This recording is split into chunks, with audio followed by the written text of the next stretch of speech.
when the zombie apocalypse started. Even the lands were affected, so no one could grow food and everyone else was fighting the zombies to survive. While some mutated and unlocked abilities, our MC obtained the farming system along with other superpowers. Now if you like this kind of story, let's begin. Z City residents are warned of rising animal attacks and advised to stay home at night while authorities investigate. The protagonist holds a can of tuna and says to stock up on shelf-stable foods as an urgent news report reveals a virus outbreak in X City, which the media is closely monitoring. People speculate that an elderly man's sudden death is linked to a citywide respiratory outbreak. After hearing the announcement, our protagonist loads his truck with essentials before leaving. With his truck full, he grabs frozen food, instant noodles, and snacks, then drives to get diesel before meeting Li-Han and deer hunting. When his phone rings, he answers, "Hello," while driving. A woman calls Tian Ran about her job offer, but he says he needs to care for Li-Han and won't put her in an orphanage. The woman threatens to end their marriage because Li-Han isn't his blood relative,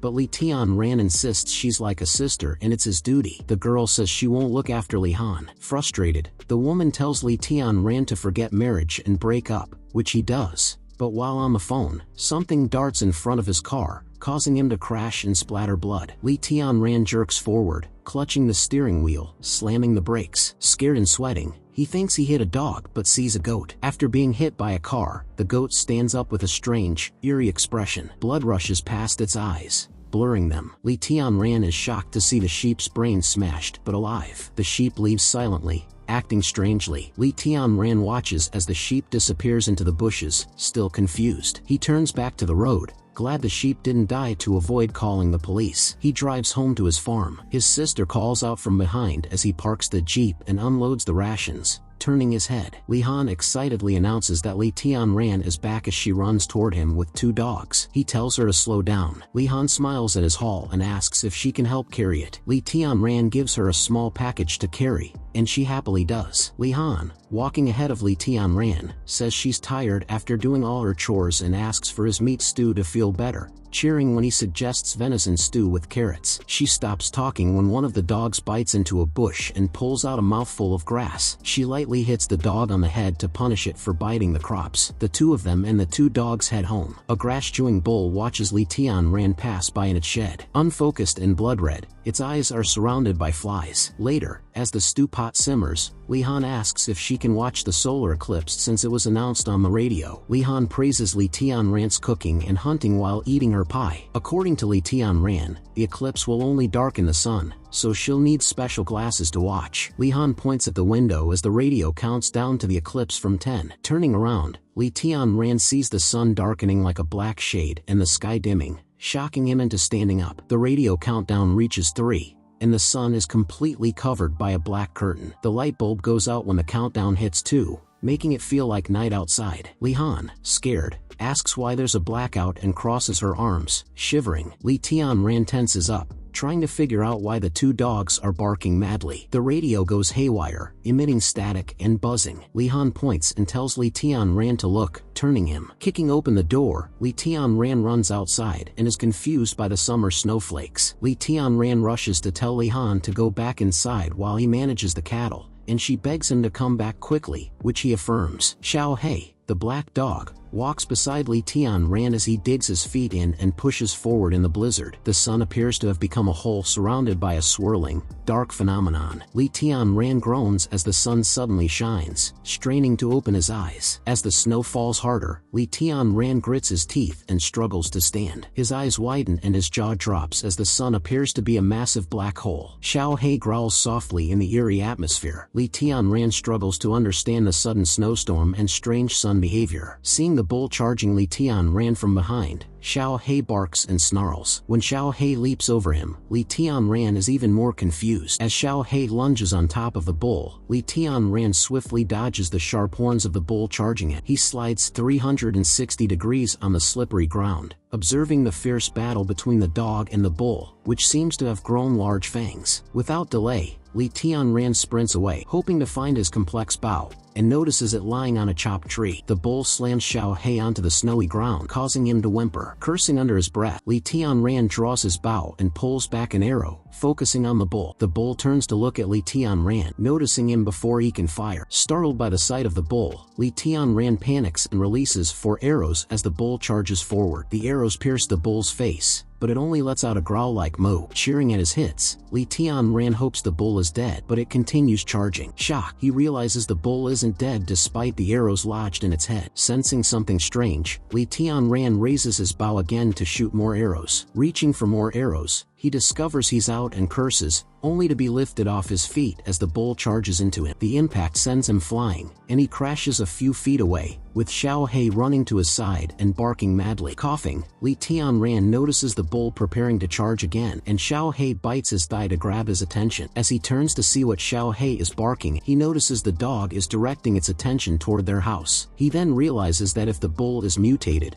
other animals might be too, putting Li Han in danger. Meanwhile, inside the house, Xiao Bai, with glowing red eyes, is snarling at Li Han. Confused and concerned, Li Han asks what's wrong, but Xiao Bai continues growling. With a roar, Xiao Bai lunges at Li Han, as she screams in terror. But Li Tianran arrives just in time and kicks Xiao Bai away before it can hurt her. Worried about Xiao Bai's mutation, Li Tianran grabs Li Han, reassuring her that everything will be fine. Holding Li Han, he carries her toward the safe house, warning her that the dogs are dangerous now and telling her not to leave the house. In the midst of the blizzard, Li Tianran cautiously moves forward, struggling on the slippery ground, and arrives at his barn. Li Han wraps her arms around his neck in fear as he forces himself to keep moving. He checks the system to assess his condition. As the bull appears behind it, the system shows he has 0 arrows remaining and 4 living beings within range, leaving him puzzled. Opening the barn's door, he lets Li Han inside and tells her not to come out, promising her to trust in him. The number of living beings increases to 5 as Li Tianran slams the door shut. Suddenly Xiao Bai attacks him from behind, completely taking him by surprise as he groans in pain. Li Tianran lets out a small yelp as he is pushed forward by the force of Xiao Bai's attack. Hearing his cry, Li Han bangs on the door from inside the barn, calling out for him. At that moment, Xiao Hei, unaffected by the mutation, charges at Xiao Bai. Clutching his wound, Li Tianran praises Xiao Hei for his help. He then sprints forward as the bull chases him, telling Xiao Hei to hold on until he handles the bull. Saying so, grabs an axe from the chopped tree. With his back against a large tree, he taunts the bull to charge at it. As the bull charges, Li Tianran jumps aside at the last moment, causing the bull to crash into the tree. Miraculously, the bull's sharp horns pierce the tree, trapping it. Seizing the opportunity, Li Tianran raises his axe high, cursing the bull. Before he can strike, Xiao Bai lunges at him, biting into his neck. Stunned by the attack, Li Tianran realizes that Xiao Hei must have been killed. In shock, he stands still as the bull also charges at. The bull slams into Li Tianran, piercing his stomach with its horns and causing him to cough up blood. Impaled and unable to move, a voice in his head tells him something noisy must be cut down. Meanwhile, the system begins rebooting, matching the game Apocalypse Survival. Li Tianran hears an eerie sound and forces his eyes open, trying to stay awake. The system continues loading. Seeing numbers and screens around him, Li Tianran wonders about the carousel-like display, while finding the attacking beasts unbearably noisy. Blood drips from his mouth as the bull pushes its horns deeper into his stomach. Determined to protect Li Han, Li Tianran grips the axe tighter, prepared to fight even if it costs his life. Finally, the system finishes loading, fully matching Li Tianran to the Apocalypse Survival game. The Apocalypse game successfully loads, and Li Tianran finds himself starting in the poorly run manor at level 4. Currently, he is floating in what seems like a deep lake made of pixels as he receives a level 1 skill, Eye of Truth. He is currently BNB rank and needs an additional 8 million points to upgrade to Fortress rank. After a blinding flash of light, Li Tianran opens his eyes. He finds himself lying on his back on the hard ground, bewildered to still be alive. Running his hand over his chest and stomach, he suddenly sits up, realizing that he was just pierced by the bull's horn. He also notices that all his wounds have vanished, leaving him confused about what's happening. Flashes of himself being brutally attacked by Xiao Bai and the bull rush through his memory. Letting out a groan of pain, he clutches his head tight. Turning his head, he's startled to see the bull's head has been severed from its body. Looking to the other side, he sees Xiao Bai lying unconscious as well. Completely baffled, he wonders what could have happened after he passed out. Moreover, he is certain that the destructive power that killed the bull is beyond anything a human could have done. Suddenly, something strange happens as Li Tianran's eyes begin to blaze and glow a bright white. The system activates, welcoming him to the game, and he gets to his feet with electricity crackling around him. Xiao Bai relentlessly bites into Li Tianran's neck, but with a surge of strength, Li Tianran delivers a crushing fist to Xiao Bai's face. With the force of the blow, Xiao Bai is sent flying, crashing hard nearby. Gripping his axe tight, Li Tianran swings it down onto the bull, striking its head and making it roar loudly. A large wound appears on the bull's head as Li Tianran pulls back his axe. With a blank expression and his eyes still glowing, the aura around Li Tianran intensifies. His chest wounds begin to heal rapidly. Dashing forward with blinding speed, Li Tianran raises his axe high, poised to bring it down upon the bull before him. A blinding flash of light suddenly appears, and Li Tianran opens his eyes wide in shock. After witnessing the previous scenes, he realizes his memory is returning as a mission appears on the screen. Reading that it's the first round of the destruction season, Li Tianran notes that the game is just beginning. The first round is set on Poison Land, where human beings live, and he wonders what the second round will be like. Approaching Xiao Bai's fainted body, Li Tianran deduces that both the bull and Xiao Bai must have consumed a poison plant, causing them to mutate. The mutation makes them extremely strong and fierce, so Li Tianran ties Xiao Bai up to prevent further harm. Wanting to check on Li Han, he heads to the barn where he locked her in and swings the doors open. He makes his way down the dark staircase into the basement. Flipping the light switch, he realizes the electrical system still hasn't been restored, and checking his phone, he sees there's no signal. Looking around, he searches for Li Han, wondering where she could be and why it's so silent. Hidden behind a small box, he spots Li Han's legs. Fearing she might be hurt, he runs toward her, shouting her name. She seems to be fast asleep or unconscious, and kneeling down next to her, Li Tianran shakes her, asking what happened. He goes back outside and starts a fire, watching large flames rise before him, under the night sky, still devoid of sunlight. In silence, he watches as the cinders from the flames float upward toward the sky. Returning to the basement, he unlocks a cupboard. Opening the door frame, he reveals an array of firearms and switches on the diesel generator, flooding the basement with light. Picking up a single pistol, he checks its condition and then pockets it. After that, he places a walkie-talkie near Li Han's head while she remains asleep. Fully prepared and ready, Li Tianran leaves the basement and steps out through the barn's main door. A while later, he hits the road in his jeep. As he drives, a horde of mutated animals and birds begin chasing after him. He notices that the mutants are being drawn to his vehicle and pulls out his gun, ready to shoot them. Suddenly, a large truck drives up behind him and starts firing it. Startled by the sudden attack, Li Tianran tightens his grip on the steering wheel. The truck speeds past him, drifts powerfully, and blocks his path. Clenching his teeth, Li Tianran slams down on the jeep's brakes, stopping just before the truck. Meanwhile, a massive machine gun emerges from the truck's roof, aiming directly at Li Tianran's jeep. A military person mounts the machine gun, adjusts it, and lowers it into position. Inside his jeep, Li Tianran raises his hand slowly as he sees the gun aimed directly at the military person. Speaks through a walkie-talkie, announcing that the road alert has been lifted. Noticing the badge on the man's shoulder, Li Tianran realizes it's from the nearby army base and guesses there may be riots in the city. The military man tells Li Tianran it's dangerous outside and asks why he's there, to which Li Tianran replies he's searching for resources and supplies. The military man advises Li Tianran to head to the government's designated resource acquisition location, as the city is no longer safe, and Li Tianran agrees. At that moment, a military plane and a helicopter fly overhead, passing over Li Tianran's jeep. Observing the deployment of these aircraft, Li Tianran speculates that there must be numerous mutant beasts and decides to visit Zhonglin. Despite their recent breakup, the city is shrouded in smoke, with tall buildings looming under a dark, stormy sky, hinting at recent calamities. As Li Tianran drives along, he hears news of a robbery occurring on one street and reports of someone found dead on another. Alarmed by these dangerous reports, Li Tianran remains on high alert. Checking his rearview mirror, he sees police cars patrolling the streets and ambulances in action. He notices a woman being rushed into an ambulance, seriously injured. The scene is chaotic, with many injured and insufficient medical help, leading to some dying while others receive no treatment. A woman, on the brink of losing her injured husband, wails beside him, begging him to hold on until help arrives. Observing the chaos, Li Tianran realizes the medical system is overwhelmed, with too many casualties and too few personnel to manage them. Clutching the steering wheel tighter, he wonders if he will truly be able to save Li Han and complete his objectives. Outside the Resource Purchase Center, a crowd gathers as a loudspeaker announces that this location has been set up by the government for easy resource acquisition. The officer, speaking into a microphone, instructs the people to queue up and buy in turn. He advises patience, reminding everyone that all goods and rations are tagged with prices. Meanwhile, the people in the queue struggle to cooperate, with many quarreling to get ahead. In the corner, a woman holds her small daughter tightly as the girl sobs,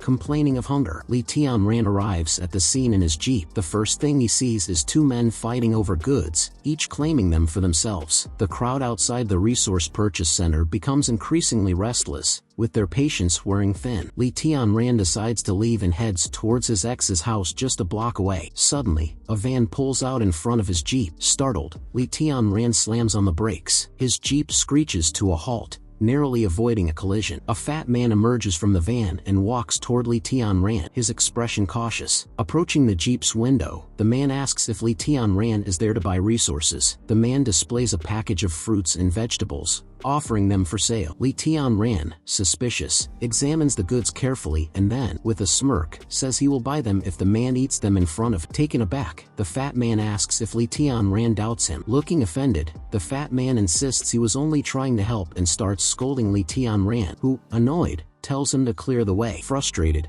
Li Tianran pulls out his gun and points it at the fat man. He threatens to shoot if the man doesn't leave immediately. Terrified and sweating, the man quickly agrees to leave. He returns back to his van, having failed to scam Li Tianran, and slamming the van door shut, he drives off to the side, clearing the road. Li Tianran continues driving forward. After a while, he gets out of the jeep and walks towards a damaged building. Entering the building, he starts climbing the stairs. Arriving at his ex's apartment, he knocks on the door, calling out for her. Receiving no answer, Li Tianran assumes she isn't home and retrieves a key from under the mat. He swings the door open to find the apartment very dark inside and begins calling out for his ex. As he examines the room, Li Tianran notices it's cluttered with litter and scattered items. This is odd since he knew his ex was a tidy person and never left her room in such disarray. His eyes fall on a table where he spots contaminated fruit and a pill box. Approaching the box, he picks it up and reads that it contains Tianran's antibiotics, wondering how Zhonglin could have bought them given the company's poor reputation. Growing increasingly suspicious, Li Tianran inspects the apartment closely but finds no traces of blood or toxic food. Observing the mess, he notes that it's inconsistent with Zhonglin's usual habits. With the door locked from the outside and no signs of tampering, everything seems too deliberate, leaving Li Tianran to wonder where Zhonglin could have gone in this apocalypse. The B&B ranked shelter is equipped with the level 1 shelter skill called Eye of Reality, which displays objects and creatures digitally, and the level 1 shelter authority for remotely controlling a 30-acre area for fishing, farming, and construction. Li Tianran plans to upgrade the farm once he earns enough points, hoping the dilapidated level 1 greenhouse won't hinder the development of anti-radiation crops. He slams the spade into the ground, digging up the earth. As he stands upright to wipe the sweat from his forehead, Li Han calls out to him, saying the seeds are sprouting. She then invites Li Tianran to come and look at the small bud. While Li Han gazes at the bud with wide-eyed amazement, Li Tianran walks over to inspect. The buds are tomato seedlings with 48 hours until they mature. Seeing them, Li Tianran feels pleased,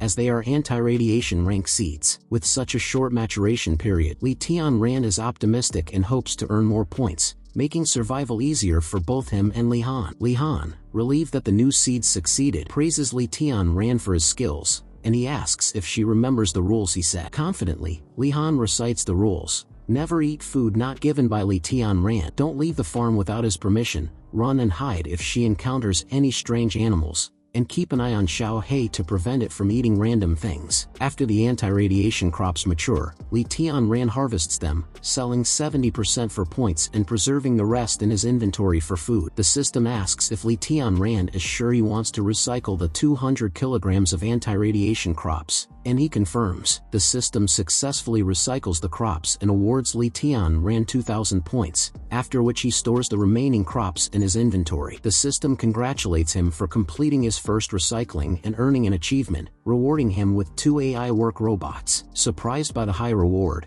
Li Tianran realizes that achieving more milestones could yield further rewards. Deciding to check out the AI robots, he summons them but finds them small and seemingly insignificant. He gets the feeling that the tiny AI is staring directly at. Suddenly, the AI jumps from Li Tianran's arm and begins acting in a peculiar manner. Li Tianran observes the AI harvesting the crops and wonders if it can sense his thoughts, allowing him to command it mentally. That evening, to celebrate the sprouting seeds, Li Tianran prepares a grand meal, prompting Li Han to ask why they are having such a feast when he previously said they should conserve food. Smiling, Li Tianran assures Li Han that they can always grow more crops, so it won't matter. Li Han's eyes light up with admiration for Li Tianran. Li Tianran advises Li Han to keep their food secret from outsiders to avoid theft, and she promises to do so. She then gives a drumstick to Xiao He for protection, and he eagerly opens his mouth, drool dripping down. With Xiao He's mouth stuffed with meat, Li Han hugs him tight, saying he is the best. But thinking of Xiao Bai, she looks gloomy and asks if he is feeling better. Seeing Li Han's sadness, Li Tianran comforts her, saying that Xiao Bai is only temporarily wounded and will come out to play once he recovers. He also tells Li Han not to disturb Xiao Bai in the attic, and she agrees. In a flashback, Li Tianran visits Xiao Bai in the attic, where Xiao Bai is locked in a small cage. Upon seeing Li Tianran, Xiao Bai begins growling menacing. Something startles Li Tianran, pulling him out of the flashback. The system issues a warning that someone is attempting to intrude, and Li Tianran instructs it to show him the monitoring screen. The system describes the intruder's appearance and displays his face on the screen. Currently outside at the gate, shocked, Li Tianran recognizes him as his Uncle Nan. Walking out to the gate, Li Tianran asks Uncle Nan if something is wrong. Seeing Li Tianran, Uncle Nan throws his half-cigarette down and says he needs help from Li Tianran. Desperately gripping the gate bars, Uncle Nan asks if Li Tianran has any extra food, claiming his own was stolen, and requests a loan, citing the high cost of food. Li Tianran remains silent for a moment, considering the request. He then apologizes, saying he doesn't have much food himself because the valuable crops were destroyed by mutations. Uncle Nan accepts this and mentions he's been turned away by many relatives. Feeling sympathetic, Li Tianran agrees to lend him a small amount of food as thanks for past help. Uncle Nan's face lights up with relief and gratitude. A few minutes later, Li Tianran brings some instant noodles to the gate and wishes Uncle Nan luck for the future. Thanking Li Tianran,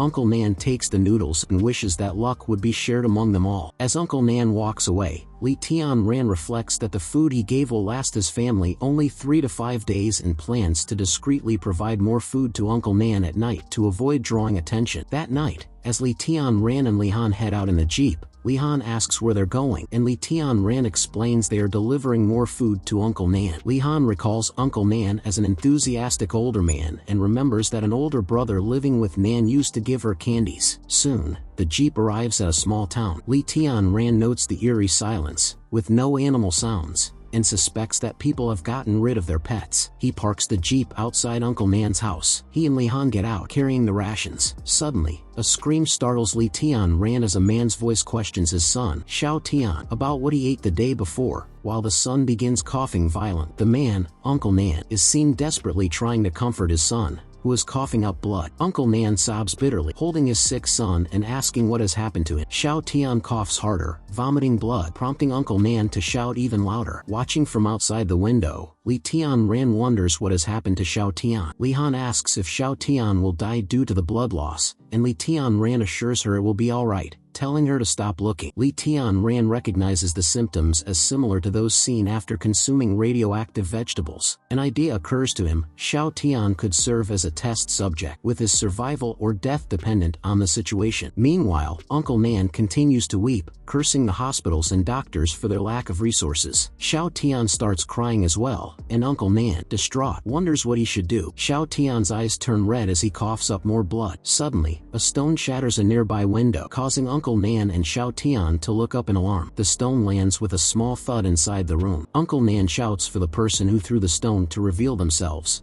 but Xiao Tian weakly asks his father to wait. Xiao Tian points to the window, indicating something outside, and Uncle Nan looks to find a bag of food hidden against the wall outside. Li Tianran listens as Uncle Nan expresses joy at finding fresh vegetables. Remembering the object that smashed the window, Uncle Nan discovers it's a paper wrapped around a stone and a carrot. The note claims that no hospital can cure Xiao Tian, but eating the carrot will make him fine, leaving Uncle Nan angry and convinced someone is pranking him. He laments the uselessness of the vegetables and cries, calling himself helpless. Overcome with grief, Uncle Nan hides his face in his hands and sobs uncontrollably. Xiao Tian, mustering the last of his strength, calls out to his dad, and grabbing his father's hand, Xiao Tian mutters that he wants to try the carrot. He reasons that he will die whether he lies there or tries to fight back, so he chooses to try and live. Uncle Nan remains silent as Xiao Tian tears up. He then picks up a carrot and gives it to Xiao Tian, telling him to chew it. Xiao Tian takes a bite of the vegetable and begins chewing. He suddenly screams in horror and starts twitching on the bed, causing Uncle Nan to shout out in panic. Xiao Tian vomits dark blood, and Uncle Nan, frantic with worry, screams louder. As the vomiting lessens and the blood decreases, Xiao Tian seems to be improving, and a smile begins to form on Uncle Nan's face. From his hidden spot, Li Tianran watches with satisfaction at the change in Uncle Nan's tone. Suddenly a street lamp begins to flicker on, casting bright light onto the street. Realizing the power has been restored, Li Tianran hopes the signal will be good. He takes out his phone and dials Zhong Lin's number. The call connects, but then announces the number is unavailable. At that moment,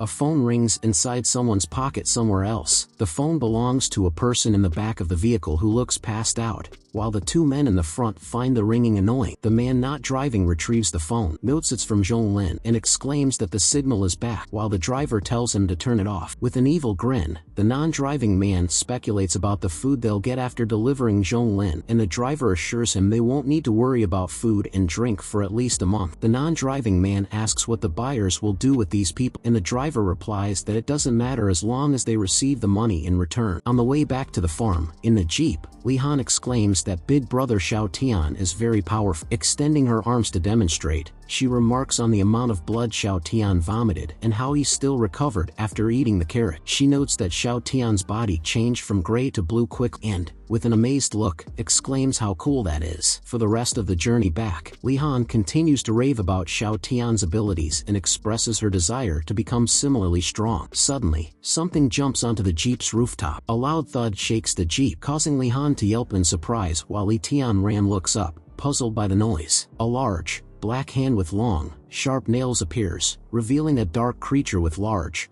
glowing eyes through the jeep's front windscreen. The creature, a mutated monkey, lets out a deafening roar at the sight of Li Tianran and Li Han. Terrified, Li Han closes her eyes as Li Tianran grips the steering wheel tightly and tells her to hold on. The jeep suddenly crashes into a metal bar at the road's edge, causing a burst of smoke and dust. The jeep jerks violently, and the monster roars loudly, clinging tightly to avoid being thrown off. Li Tianran draws his gun and tells Li Han to get down as she covers her ears. He fires a shot upwards at the monster perched on the roof. The monster leaps forward, landing on the jeep's front hood, directly over the engine. Teeth clenched, Li Tianran slams the gas pedal and accelerates. This causes the monster to slide off the hood and towards the wheels. Realizing what's about to happen, Li Tianran tries to cover Li Han's eyes, though she already has them shut. The monster loses its grip and falls, getting run over by the speeding jeep with a final, loud roar. With the monster now incapacitated, Li Tianran aims his gun at it. He fires, creating a large gaping hole in the monster's head. Once the monster is dead, Li Tianran steps out to examine it. He turns the monster onto its side and is astonished to find a serial number 05 foot tattooed near its shoulder. Questions flood Li Tianran's mind as he wonders about the origin of this creature and why it appeared when there are no nearby zoos or farms. He recalls the antibiotic he had seen in his ex's apartment and notes the suspicious nearby factory producing that medicine. The Tianrun factory is a tall, ominous skyscraper, shrouded in darkness, with ominous thunder rumbling as if the sky itself condemns the place. It starts to rain back at Li Tianran's farm. Li Tianran tells Li Han he has something to handle and instructs her to watch the animation until he returns. He goes to visit Xiao Bai, still confined in a small cage. Kneeling beside the cage, he sits down and faces Xiao Bai. Upon seeing Li Tianran, Xiao Bai stands on its legs and begins growling at it. Li Tianran, wearing thick gloves, sits cross-legged, closes his eyes,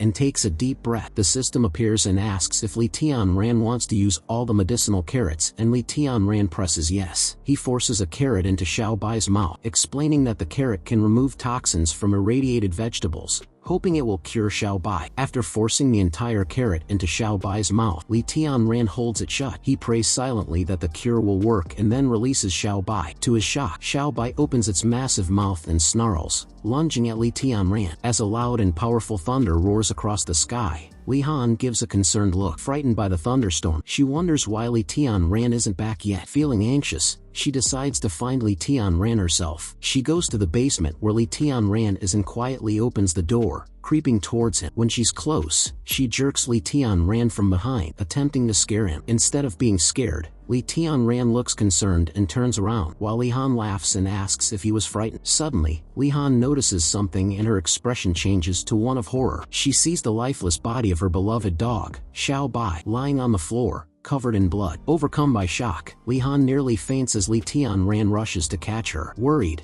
Li Tianran asks Li Han to pull herself together. Through tears, Li Han demands to know why Xiao Bai was killed and questions the effectiveness of the carrots. Embracing Li Han tight, Li Tianran explains that the carrots cannot cure mutated beings and that Xiao Bai is gone, leaving Li Han weeping bitterly and unable to accept the news. She then lets out a heartbreaking cry of grief, mourning the loss of her beloved dog. Blazing fire and smoke billow upwards into the sky, with only a few blackened, charred branches remaining where Xiao Bai's body is buried. Standing before the grave, Li Han bows her head in silent grief, while Li Tianran stands beside her quiet. Taking Li Han's hand, Li Tianran points out that it's getting colder and suggests they should go back. Later that day, Li Han sits in front of the TV, watching animation, as Li Tianran calls her to eat, claiming he has cooked her favorite food. Li Han doesn't move or acknowledge the call, continuing to stare at the TV. Sighing, Li Tianran leaves the food on the table and heads out, instructing Xiao He to keep Li Han company in the house. Outside, the radiation-resistant crops have matured and are ready for harvest, so Li Tianran spends most of the morning harvesting. He gathers 500 kilograms of radiation-resistant crops and 10 kilograms of ancient medicinal crops. Feeling pleased with the haul, he exchanges most of the harvest for points and successfully redeems them. The level 1 dilapidated greenhouse upgrades into level 2 ordinary greenhouse. Suddenly, the system warns Li Tianran that his level 3 defense shelter can only repel small animals and suggests setting up a stronger defense. Li Tianran agrees with this and decides to focus on enhancing the safety of his farm, so he upgrades the wall reinforcement from level 1 to 2, making it stronger and more durable. He also purchases a perimeter power grid for the wall using 500 points and installs a radar parade at level X1. Realizing he doesn't have many points left, he decides to get mechanical guards for Li Han. Browsing the shop, he spots an item costing 3,500 points, which he currently lacks. He plans to sell some grains from the warehouse to gather the necessary points. After accumulating enough points, he purchases the mechanical guards, spending 3,500 points. The purchase is successful, and Li Tianran now has a level 1 hummingbird and a level 2 hound, both mechanical robots. To test their power, he instructs the hummingbird to crush fallen leaves,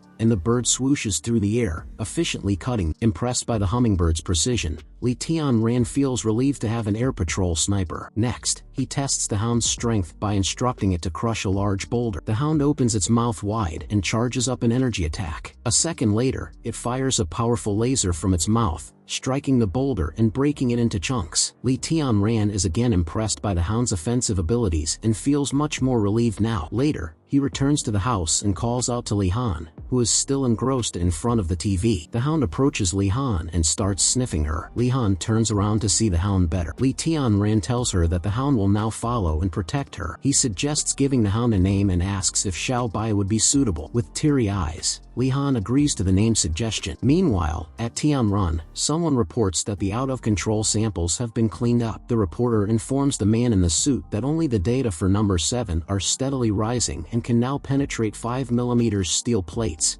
prompting the suited man to ask about the situation on the other side. The reporter explains that Vice President Ren is unhappy with their failure to donate medical equipment and warns that if she finds out, it could lead to trouble with the head office. Pulling out the chair and sitting down, General Manager Liang Tuanyu of Tianrun Pharmaceutical, the suited man, gives a wide grin. He dismisses the vice president as just a girl with little background, suggesting that if they act secretly, she won't know what to investigate, and the reporter asks about the head office. Liang Tuanyu orders the reporter reporter to tell Chen Na to keep an eye on Ren Xiao to prevent her from ruining his business and instructs him to leave. Liang Tuanyu turns his chair to face the glass windows and sees the sign "Treasure Land generates gold" on the neighboring building. With a wide smirk, he hopes there will be a great treasure. The vice president, Ren Xiao, hurries to Liang Tianyu's office, asking where he is, while her assistant runs after her, saying Liang Tianyu isn't there. Ignoring the assistant's attempts to stop her, Ren Xiao forcefully pushes open Liang Tianyu's office door. Angrily, she demands to know what Liang Tianyu is thinking, criticizing him for focusing on animal experiments rather than producing medicine for the company. Turning his chair to face her, Liang Tianyu reminds Ren Xiao that she is in his office and can't barge in as she pleases. He explains that as a businessman focused on profit, he doubts any medicine currently available can address the global disease. Standing up, Liang Tianyu walks toward Ren Xiao, suggesting that if they could develop a solution for the ongoing virus,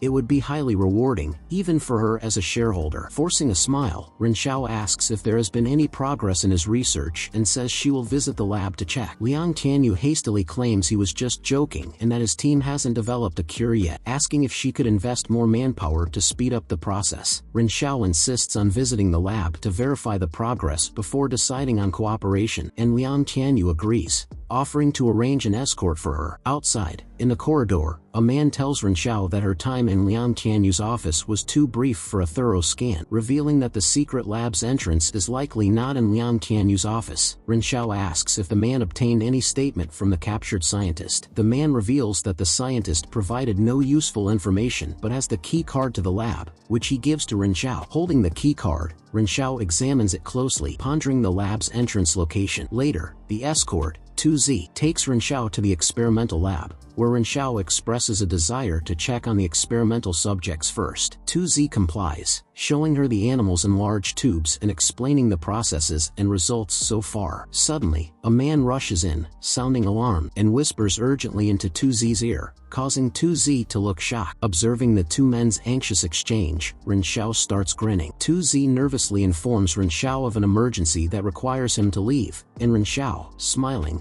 agrees to look around on her own and urges him to handle the emergency quick. Once the men leave, Ren Xiao is alone, exactly as she planned. Pressing her earpiece, she signals the man on the other end to proceed, and he acknowledges before starting to hack the surveillance cameras in the lab. With the cameras offline, he informs Ren Xiao, who instructs him to scan the lab for hidden doors or secret compartments. The man suggests checking the northeast corner, where there is a hollow in the wall, and warns her that she has only 30 minutes to find out everything. Ren Xiao presses the button in the hollow. Instantly, a hidden door in the wall opens, releasing smoke and gas. Ren Xiao peeks into the newly revealed room and is shocked at first glance. Seeing humans trapped in tubes for the experiment instead of animals, she notes that the situation is worse than she had predicted. The man on the other end asks if he should contact the head office, but Ren Xiao tells him to wait as she sees something even stranger. Inside the largest tube is what appears to be an artificial mermaid, with stitches visible all over its body as if sewn together. Ren Xiao reads the description of this experiment and curses Liang Tianyu. Meanwhile, back at the farm, the system informs Li Tianran that the radiation-resistant corn is ripe for harvest. Li Han, with a dreamy expression and sparkling eyes,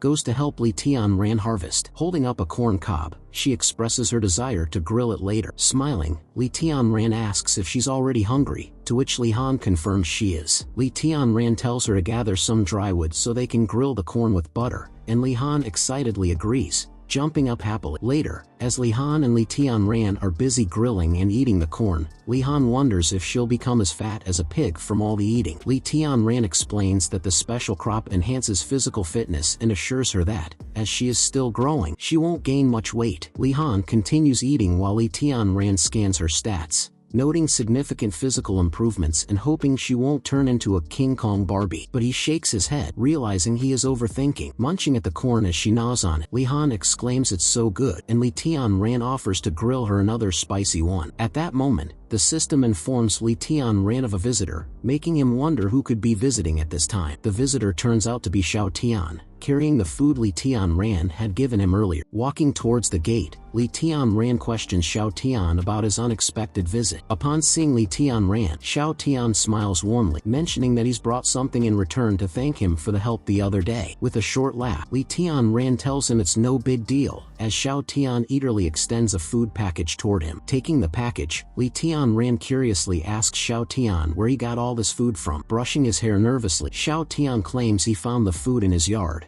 thinking it was sent by some relatives. He adds that he wanted to repay Li Tian Ran's favor and mentions there's something else he needs to ask, to which Li Tian Ran allows him to speak. Nervously clutching his clothes, Xiao Tian asks to borrow Li Tian Ran's truck to visit a new grain store nearby. Li Tian Ran agrees, and even more anxiously, Xiao Tian admits that although he can drive, he hasn't received his driver's license yet. Realizing what Xiao Tian truly wants, Li Tian Ran asks if he should drive him to the shopping center, and Xiao Tian quickly agrees, saying it's not far from here. Xiao Tian promises it won't take long and requests Li Tian Ran's company, which makes Li Tian Ran think about the mechanical guards protecting the farm, allowing him to leave for a few hours. Agreeing to go with him, Li Tian Ran sets the condition to return before noon, which makes Xiao Tian grin widely. Preparing to get into his jeep, Li Tian Ran instructs Lin Han to stay at home and not to open the door for anyone. Confidently, Lin Han assures him that Bai, the mechanical hound she renamed, is more than capable of handling any trouble. Ruffling her hair, Li Tian Ran tells Lin Han he's going shopping with Xiao Tian and promises to bring back candy, prompting her to excitedly say she wants to greet him. Playfully pulling her cheek, Li Tian Ran reminds her not to show Bai to others,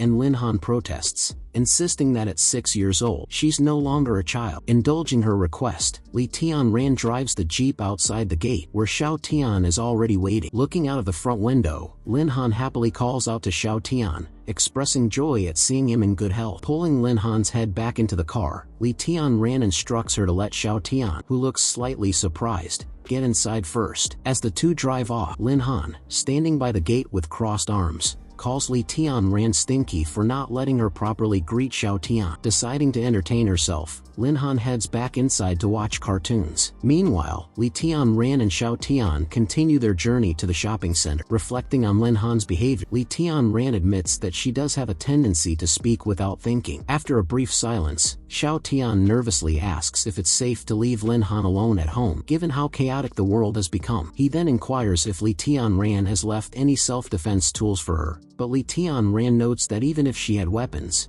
she wouldn't know how to use them properly. However, he reassures Xiao Tian by explaining that the electrified fence surrounding the farm makes it impossible for intruders to enter. Hearing this, Xiao Tian breathes a sigh of relief, saying he feels reassured now. Suddenly, something vibrates, and Xiao Tian quickly pulls out his phone. Glancing sideways, Li Tian Ran notices Xiao Tian typing something on his phone. It appears Xiao Tian is being cautious of Li Tian Ran's watchful eyes. After putting his phone away, Xiao Tian laughs nervously, explaining that he's short on cash and will borrow some from friends. However, Li Tian Ran remains silent, suspecting something suspicious. Meanwhile, back at the farm, Li Han is full of energy, shouting excitedly as she watches a heated battle on TV, with Xiao Hate barking along with her. She's watching Rainbow Warriors, a show about characters who can change colors, and she suddenly recalls that Xiao Tian's body color had also changed. Thinking back, Li Han remembers that last time Xiao Tian's body was green, and now it's red, making her wonder excitedly if he might be a rainbow warrior too. Passing Xiao Tian a small bundle of money, Li Tian Ran startles him by telling him to take it. Li Tian Ran says that since Xiao Tian doesn't have any money, he should accept it, but Xiao Tian, looking surprised, says it's too much considering Li Tian Ran has already helped his family a lot. However, Li Tian Ran thrusts the money at it, insisting he just take it. Still looking uncertain, Xiao Tian takes the money, but before he can speak, Li Tian Ran warns him to keep quiet while he's driving. Deeply grateful, Xiao Tian promises to repay Li Tian Ran's kindness in the future. With the radio guiding them to the newly opened shopping center, Li Tian Ran continues driving down the empty highway. The radio instructs to go 300 meters ahead and turn right, then 200 meters to the fork in the road, but Xiao Tian seems troubled as they approach. When the radio prompts a right turn 100 meters ahead, Xiao Tian suddenly grabs the steering wheel and tries to turn it around. Forcing a nervous smile, he claims that the road on the right appears to be closed. Then, he suggests they take the left road instead. Li Tian Ran slams on the brakes,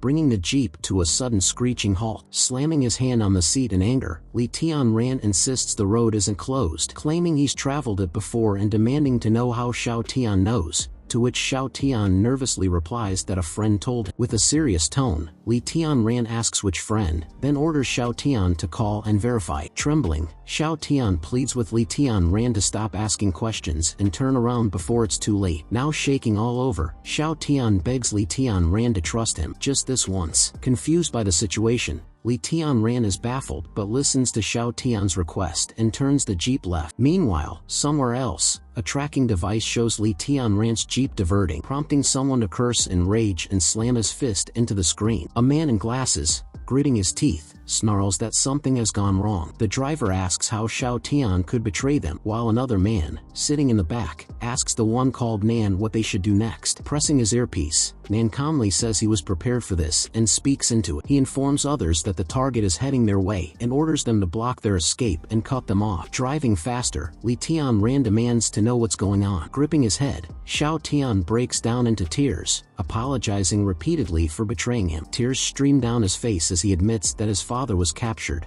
blaming himself for everything. Li Tianran urges him to calm down and explain who the kidnappers are and what they want. Xiao Tian reveals that the kidnappers are from Tianran, aware of Li Tianran's radiation medicine, and plan to lure him away from the farm to capture Li Han and blackmail him for the cure. Shocked, Li Tianran is horrified, reminding Xiao Tian that Li Han is only 6 years old and he was willing to let her be kidnapped. Xiao Tian tearfully says they threaten his life, leaving him with no choice. Suddenly, Li Tianran's eyes widen as he spots a car tailing them, rapidly closing in on the jeep. Seeing the car, Xiao Tian begins cursing in fear, realizing the enemies have already caught up, while Li Tianran shouts at him to shut up. Still processing everything, Li Tianran questions whether all Xiao Tian's recent requests were just a test. Now understanding, Li Tianran realizes why Xiao Tian asked earlier about the farm's security. He also figures out that when Xiao Tian was on his phone, it was likely to message the other party. At this very moment, the people from Tianran have surrounded the farm, bringing a large dozer to destroy the walls. Xiao Tian sobs harder, apologizing again, explaining that his father was taken hostage, and he begs Li Tianran to give him the medicine. Clutching the steering wheel tight, Li Tianran says he'll deal with Xiao Tian later, but for now, he's focused on ensuring none of the intruders make it out of his farm alive. After Xiao Tian was cured, his father, Nan, was relieved, and Xiao Tian explained that he got contaminated after eating an apple he found. He mentions that they had been eating nothing but gruel for days, so he was tempted by the apple. Smiling, Uncle Nan grabs Xiao Tian's hand, saying he borrowed some good food, and they also received a wave of food drops, noting that the gods are looking after them. Xiao Tian remains silent as Nan praises their ancestors for blessing Xiao Tian with life. However, Xiao Tian doubts if gods exist, thinking they wouldn't allow such a calamity to befall the world if they did. With a bag of fresh food nearby, Nan asks Xiao Tian if he's hungry. He offers to prepare some nice food, pointing out that Xiao Tian still needs to recover fully. Suddenly, Xiao Tian stands up abruptly, startling Nan. As Xiao Tian rushes out of the room, saying he'll be back soon, Nan calls after him, asking where he's going. It's nighttime, with a crescent moon shining bright, and a knock on someone's door wakes them up, prompting them to ask the knocker to stop. Opening the door, a man named Miao sees Xiao Tian standing there. Annoyed, Miao asks what Xiao Tian wants, and Xiao Tian explains that his house was robbed, so he wants to check the surveillance footage. Shocked, Miao listens as Xiao Tian points to the nearby camera and asks if it's a 360-degree wireless system, which Miao confirms. Xiao Tian then requests the footage of the area outside his house. Seconds later, he begins to nervously review the recordings in the surveillance room. Excited, Xiao Tian is eager to find out who saved him. In the footage, he spots a familiar jeep and recognizes its license plate. Later, when Xiao Tian returns home, his father asks where he went, and Xiao Tian replies that he discovered who saved his life. He claims that Li Tianran gave him the cure, which he confirmed by checking the CCTV footage. Delighted, Nan praises Li Tianran as a good man for saving Xiao Tian and providing them with food. However, Xiao Tian doesn't seem pleased and asks if Nan has heard about the Tianrun group paying generously for the cure. Looking suspicious, Nan asks what Xiao Tian is planning, and Xiao Tian responds that he just wants to make life easier for both of them, questioning if Nan thinks their food will last forever. Furious, Nan slaps Xiao Tian, shouting that it's disgraceful to repay Li Tianran's kindness with treason. Nan declares that he's ashamed to have Xiao Tian as a son and orders him to leave. Wiping blood from his mouth, Xiao Tian asks why Nan doesn't understand their situation, pointing out that they can only rely on themselves to survive. Back in the present, Xiao Tian, after betraying Li Tianran, felt guilty at the last moment and warned him that Tianran was after him, leading to the current chase. Driving his jeep as fast as possible, Li Tianran realizes he can't shake them off. Suddenly, he spots 2 more cars blocking his path. With no escape route, Li Tianran brings his jeep to a drifting halt. The cars chasing him also stop. Now trapped between cars in front and behind, Li Tianran has no choice. He exits his jeep,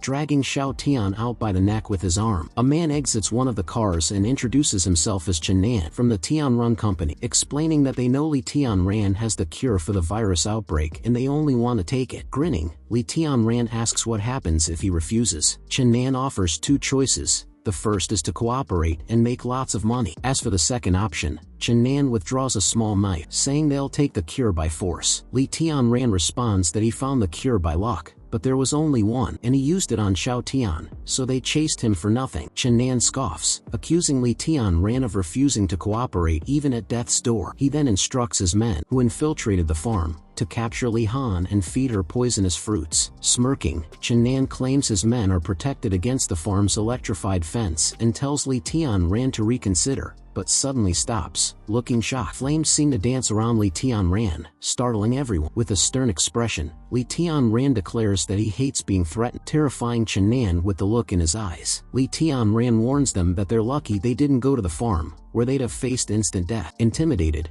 Chen Nan tries to sound brave, urging Li Tianran to cooperate for the sake of the little girl's life. However, Li Tianran continues glaring at him with the same serious expression. Admitting that Li Tianran won't cooperate, Chen Nan orders his men to go and make him regret his choices. The intruders outside the farm prepare to invade as the dozer starts striking the wall to bring it down. Watching the intruders through the surveillance screen, Li Han closes her eyes in frustration at the noise, unable to enjoy her cartoons in peace. With repeated strikes from the dozer, a hole begins forming in the wall, causing chunks of cement and rubble to fall. Meanwhile, Li Tianran is being ambushed, delivering a forceful knee strike to one of the attackers. Chen Nan recoils slightly as the man is sent flying backward and slams into the ground. As Li Tianran continues beating up more attackers, Chen Nan starts to worry, clenching his teeth. He notices one of his men lying unconscious from a single strike by Li Tianran.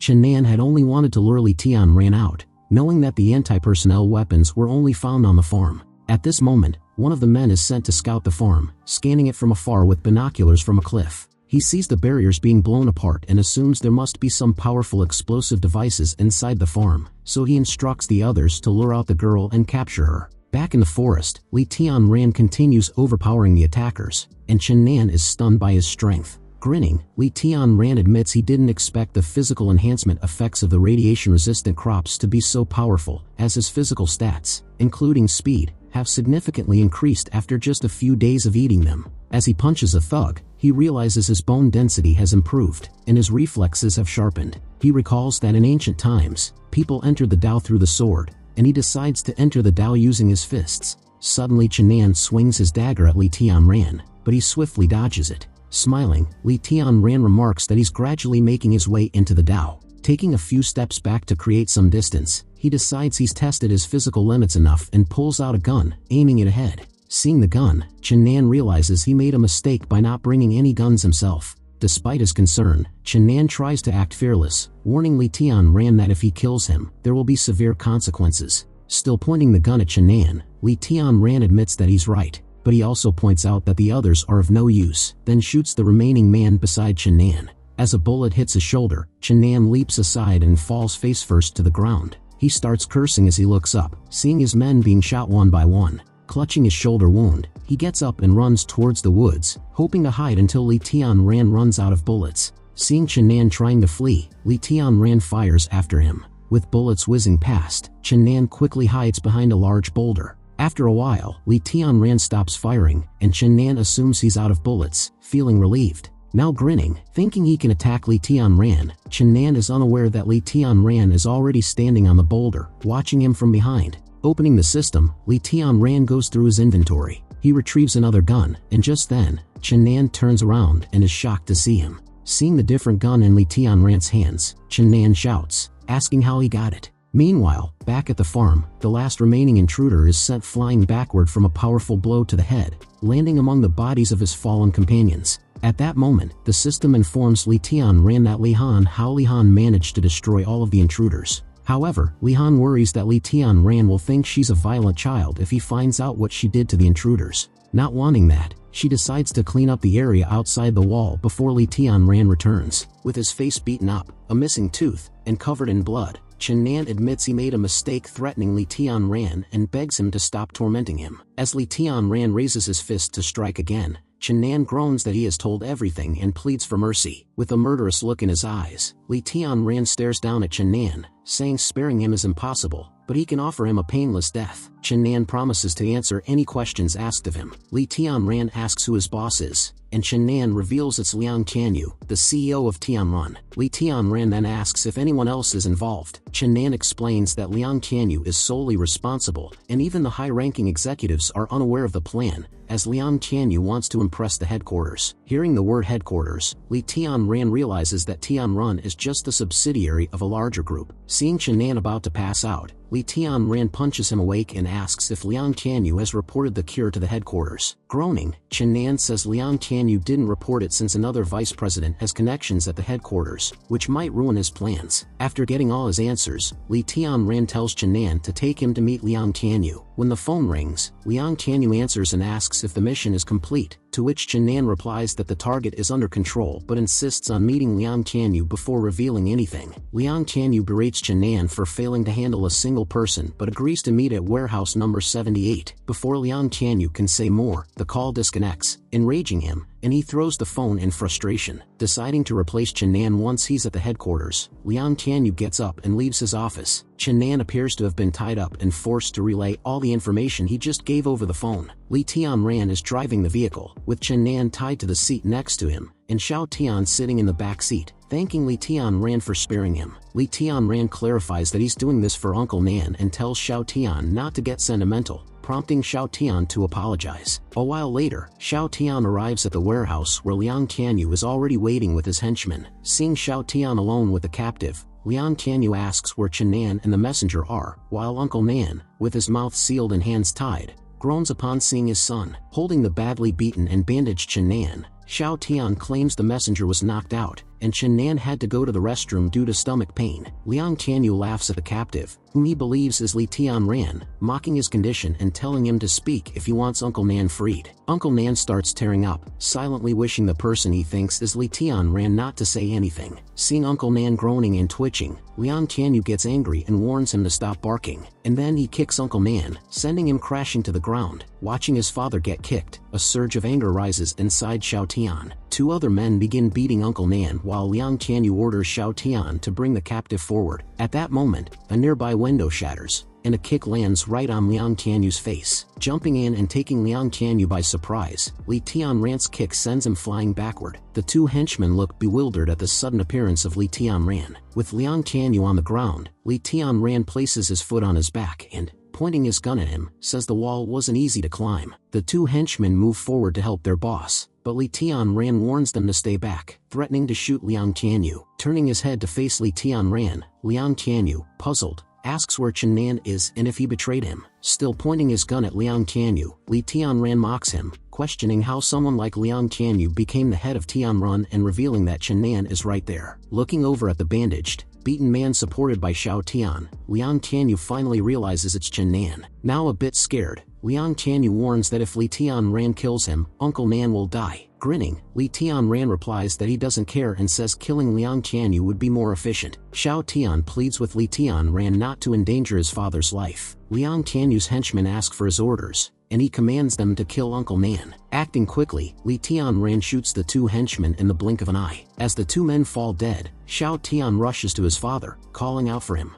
Li Tianran finally shoots Liang Qianyu, killing him. Xiao Tian and Uncle Nan both kneel and bow to Li Tianran, thanking him for his forgiveness towards Xiao Tian. Li Tianran tells Uncle Nan not to feel guilty since he did nothing wrong, and tells Xiao Tian to stop apologizing because he doesn't deserve forgiveness. Li Tianran says he won't harm Xiao Tian because it's unnecessary. Xiao Tian assures Li Tianran that he and his father won't talk about this and asks how he plans to handle the situation. Li Tianran instructs him to pile up the dead bodies, and he says he will bring the car, and Uncle Nan, puzzled, asks what he plans to do. Li Tianran points out that their only option is to eliminate all traces. As Xiao Tian begins piling the corpses, he asks his father if Li Tianran plans to burn them, and Uncle Nan confirms this might be the plan. Uncle Nan walks toward Chen Nan's corpse and begins to pull it toward the pile. Suddenly, Chen Nan, with a glass shard in his hand, swings it at Uncle Nan, catching him by surprise. Uncle Nan recoils as the glass shard hits his thigh, and Chen Nan realizes he messed up as Uncle Nan dodged his attack. Xiao Tian, worried, calls out to his father. As Uncle Nan falls to the ground, Chen Nan raises the glass shard, laughing, ready to finish him off. Just as he swings, Xiao Tian steps in front of his father, taking the attack himself. Seeing his son sacrifice himself, Uncle Nan's face fills with horror. At that moment, Li Tianran drives in, hitting Chen Nan with the car and sending him flying backward. The car crashes into the wall, taking Chen Nan with it. Li Tianran exits the car and rushes toward Xiao Tian, who lies on the ground with his father crying over him. With a large wound near his chest, Xiao Tian looks up at Li Tianran. As Uncle Nan cries, Xiao Tian admits his father was right and calls himself useless. He confesses he recklessly endangered his father for selfish reasons and says he deserves to die so he can finally find peace. Raising his bloodied hand, Xiao Tian asks Li Tianran to thank Li Han on his behalf. He hands Li Tianran a candy, asking if the candies in the food they received were from Li Han. Thanking Li Han for the sweet candies, Xiao Tian closes his eyes for the last time. Realizing his son is truly dead, Uncle Nan falls silent, as if something inside him has broken. Like a broken man, Uncle Nan rises, still clutching the glass shard that killed his son. He walks past Li Tianran and toward Chen Nan. Once near Chen Nan, Uncle Nan raises the shard and takes his revenge. Moments later, Li Tianran and Uncle Nan walk away from the warehouse, now engulfed in massive flames, with smoke billowing into the sky. General Ren looks out of her office window, sipping her coffee when someone arrives to inform her of a major event. Turning around, Ren tells the informant to calm down and speak slowly. The informant reveals that Liang Qianyu is dead,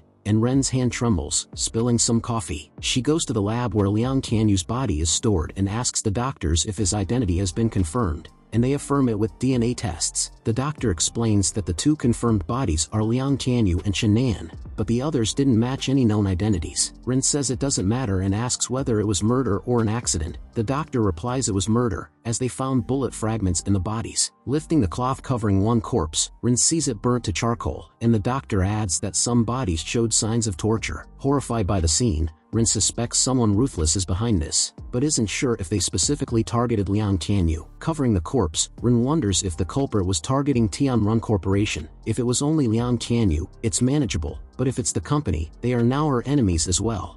Li Tianran buys a bomb button from the system shop and asks Uncle Nan if he's sure about wanting revenge. Uncle Nan confirms he wants it, even if it costs him his life. With Uncle Nan's confirmation, Li Tianran attaches the bomb button to the back of his neck, mentioning that even though most traces are cleared, Tianrun might still find clues leading to him. Li Tianran warns Uncle Nan that the bomb button is linked to his nervous system and not to let what happened to Xiao Tian happen again, to which Uncle Nan assures he'll be careful and doesn't want to explode. With that settled, Li Tianran drives back to his farm. Arriving at the farm, he sees Li Han outside the wall and asks what she's doing. Startled, Li Han, who's in the middle of burying the intruders that attacked the farm, nervously claims she didn't blow anything up and was just playing a digging game. Li Tianran says he knows everything and asks why she's lying, to which a blushing Li Han mutters she didn't want him to think she's violent and push her away. Smiling, Li Tianran tells her she's being silly and that he would never not want her, prompting a teary-eyed Li Han to confess she killed someone. Li Tianran reassures her that no matter what mistakes she makes, he will always be by her side, calling her his most important family member. Gently placing his hands on her head,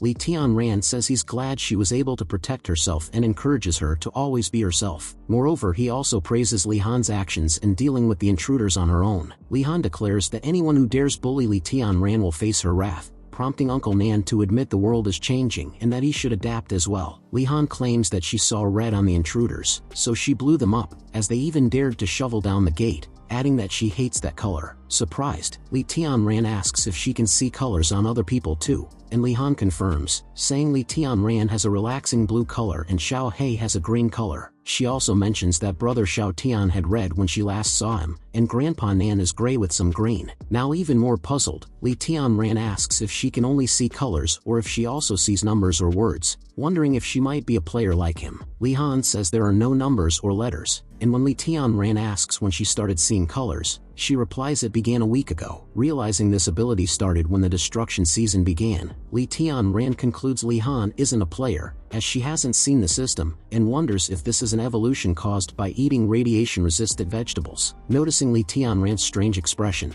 Li Han says his smile is scary, and Li Tianran claims he's just really happy. He understands now that the crops redeemed from the food system don't have the same side effects as radiation crops. After eating the radiation-resistant food for days, their physical functions improved, and Li Han even evolved the ability to see emotions. Piecing it together, Li Tianran thinks it's like a proximity program, akin to a humanoid reconnaissance device. His ability is called the Eye of Truth, so he concludes that Li Han's ability must be the Eye of Good and Evil. Smiling, he tells Li Han her abilities are useful, and she asks if she can help him in the future. He affirms, saying she will be his strongest assistant. Pleased, Li Han smiles as Li Tianran rubs her hair and asks if she's hungry, to which she happily replies that she is. Later, Li Tianran sets the table with freshly cooked food. As the three of them sit around the table ready to eat, Li Tianran announces that Uncle Nan will live with them from now on, and Li Han exclaims happily. She then asks where Xiao Tian is, and Uncle Nan, taken aback, says Xiao Tian has gone to another world to atone for his sins. Mouthful of food, Li Han mumbles that it seems those who glow red and have bad intentions don't live long. Grinning widely, she says anyone who bullies Li Tianran or the dogs will pay, and Li Tianran tells her to focus on eating. Uncle Nan, looking at his hands stained with blood, vows he no longer cares as long as he can get revenge for his son, becoming Li Tianran's watchdog. Elsewhere, a man lights a cigar while watching the news on TV, which reports death tolls in various cities. The newsreader says the federal government is transferring grain reserves and that soilless cultivation technology will soon be mass-produced. The reporter reassures the public not to panic when suddenly, someone turns off the TV. Behind the man in the wheelchair, a guy addresses him as father and asks what he can do, and the old man asks if he's read Ren Zhao's report. The son confirms that Liang Tianyu is dead. The old man laments the loss of Liang Tianyu, who was a good earner, and mentions that the mutation process has accelerated, with the military capturing a level 5 mutated beast. Hearing about the level 5 mutated beast, Bai Jingyan, the head office researcher, is shocked, claiming they've only been able to research up to level 3. The old man explains that in the deep forests, far from humans, the abundance of radioactive vegetation has accelerated animal mutations, posing a severe threat to humanity. He then instructs Bai Jingyan to take over the lab and combine the technologies Liang Tianyu used with their own. He then orders Bai Jingyan to extract the virus as soon as possible, and Bai Jingyan agrees. Flinging the file onto the table, Ren Xiao notes that the records before those 2 days were normal, so the cause of Liang Tianyu's incident must be within that time frame. Taking a deep breath to calm her overthinking, she realizes the surveillance records from those 2 days were deleted and, with no clues left, shifts her focus to finding the location of the new research institute. She also remembers she needs to focus on the new person in charge, so she leaves her office to greet the new arrival. A car stops outside the building, and from there, researcher Bai Jianyan exits, receiving a warm welcome from Ren Xiao. Shaking her hand, Bai Jianyan introduces himself, and smiling at him, Ren Xiao introduces herself, then asks who the large person beside him is. Bai Jianyan explains that the large man is his assistant, De Kuei, and asks Ren Xiao if she can show him the new location for the research institute. Meanwhile, Li Tianran is currently going through his inventory. He notices there are many types of fish, but the points required to purchase them are the same when they are at the same level. Selecting a level 1 bluefin tuna, he decides to buy it. Turning to Li Han, he asks if she wants to eat bluefin tuna. Li Han, excited, confirms she definitely wants it, eager for the expensive and delicious fish. Grabbing a shovel and donning work clothes, Li Tianran announces they'll dig a large fish pond together, and Li Han, smiling widely, walks alongside him. Once outside, Li Tianran begins drawing the dimensions of the pond on the ground with a stick. With the dozer ready, Li Tianran suggests they start digging in this location now. Rubbing Xiao Hei's belly, Uncle Nan asks how old he is, commenting that Xiao Hei has grown a lot bigger than before. Li Tianran replies that Xiao Hei couldn't have grown, as he reached adulthood a long time ago. Hearing this, Uncle Nan suggests the food might have made Xiao Hei gain weight, noting that when he last saw him, Xiao Hei only reached his knees. not his thighs. Li Tianran realizes that, since Xiao He is always by his side, he hadn't noticed any changes but now thinks Xiao He might have evolved from eating the radiation-resistant crops, like Li Han. So, he decides to keep a closer eye on Xiao He from now on and not let him eat anything other than safe food. At that moment, the system notifies Li Tianran that someone has arrived to visit, prompting him to turn around and see who it is. Outside the gate are Ren Xiao, Bai Jianyan, and De Kuei, with the system assigning them a threat level of 8. Ren Xiao informs Bai Jianyan that this farm is the location she chose,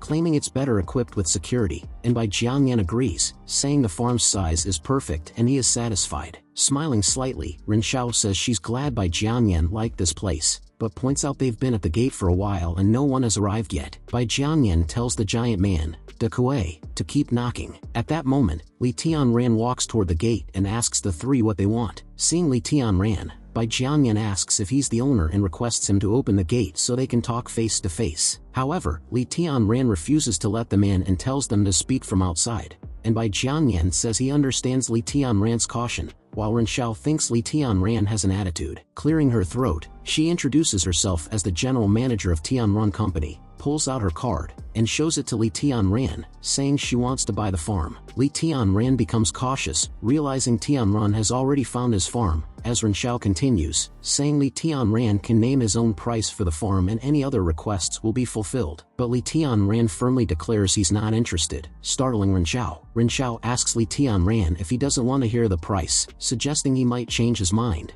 but Li Tianran states he likes living on the farm and won't change his mind. Suddenly, De Kuei slams hard onto the gate, threatening Li Tianran to not act smart. The system instantly warns Li Tianran of a violent attack on the farm gate and asks if he wants to counterattack, but he orders it to hold off for now. But he is surprised that this huge man managed to trigger a warning from the system with just a single punch. Seeing this violent behavior, Ren Xiao turns to Bai Jianyan, warning him, and Bai Jianyan shouts angrily at De Kuei, causing De Kuei to look frightened. Suddenly, Bai Jianyan smacks De Kuei hard across the cheeks, and he tells De Kuei that he seems to have forgotten his manners and warns him he'll be sent back to the devil's capital if he misbehaves again. De Kuei apologizes. Meanwhile, Li Tianran has a grin on his face as he finds this scene amusing. Rubbing his hands, Bai Jianyan turns to Li Tianran and tells him not to take his subordinate's ignorance to heart, and Li Tianran says it's no problem, then tells De Kuei to come closer. Puzzled by the request, De Kuei moves a little closer, and suddenly, Li Tianran punches him hard in the stomach, causing him to cough up a little blood. Though unknown to the others, Li Tianran has secretly transferred the hummingbird guard to De Kuei's body through the punch contact he just made. As De Kuei clutches his stomach, coughing and groaning, Li Tianran says it's payback for De Kuei's punch to his gate, then tells the party to leave. Bai Jianyan seems to be amused, while Ren Xiao looks nerved, tearing a piece of paper with his phone number on it and apologizing for the inconvenience.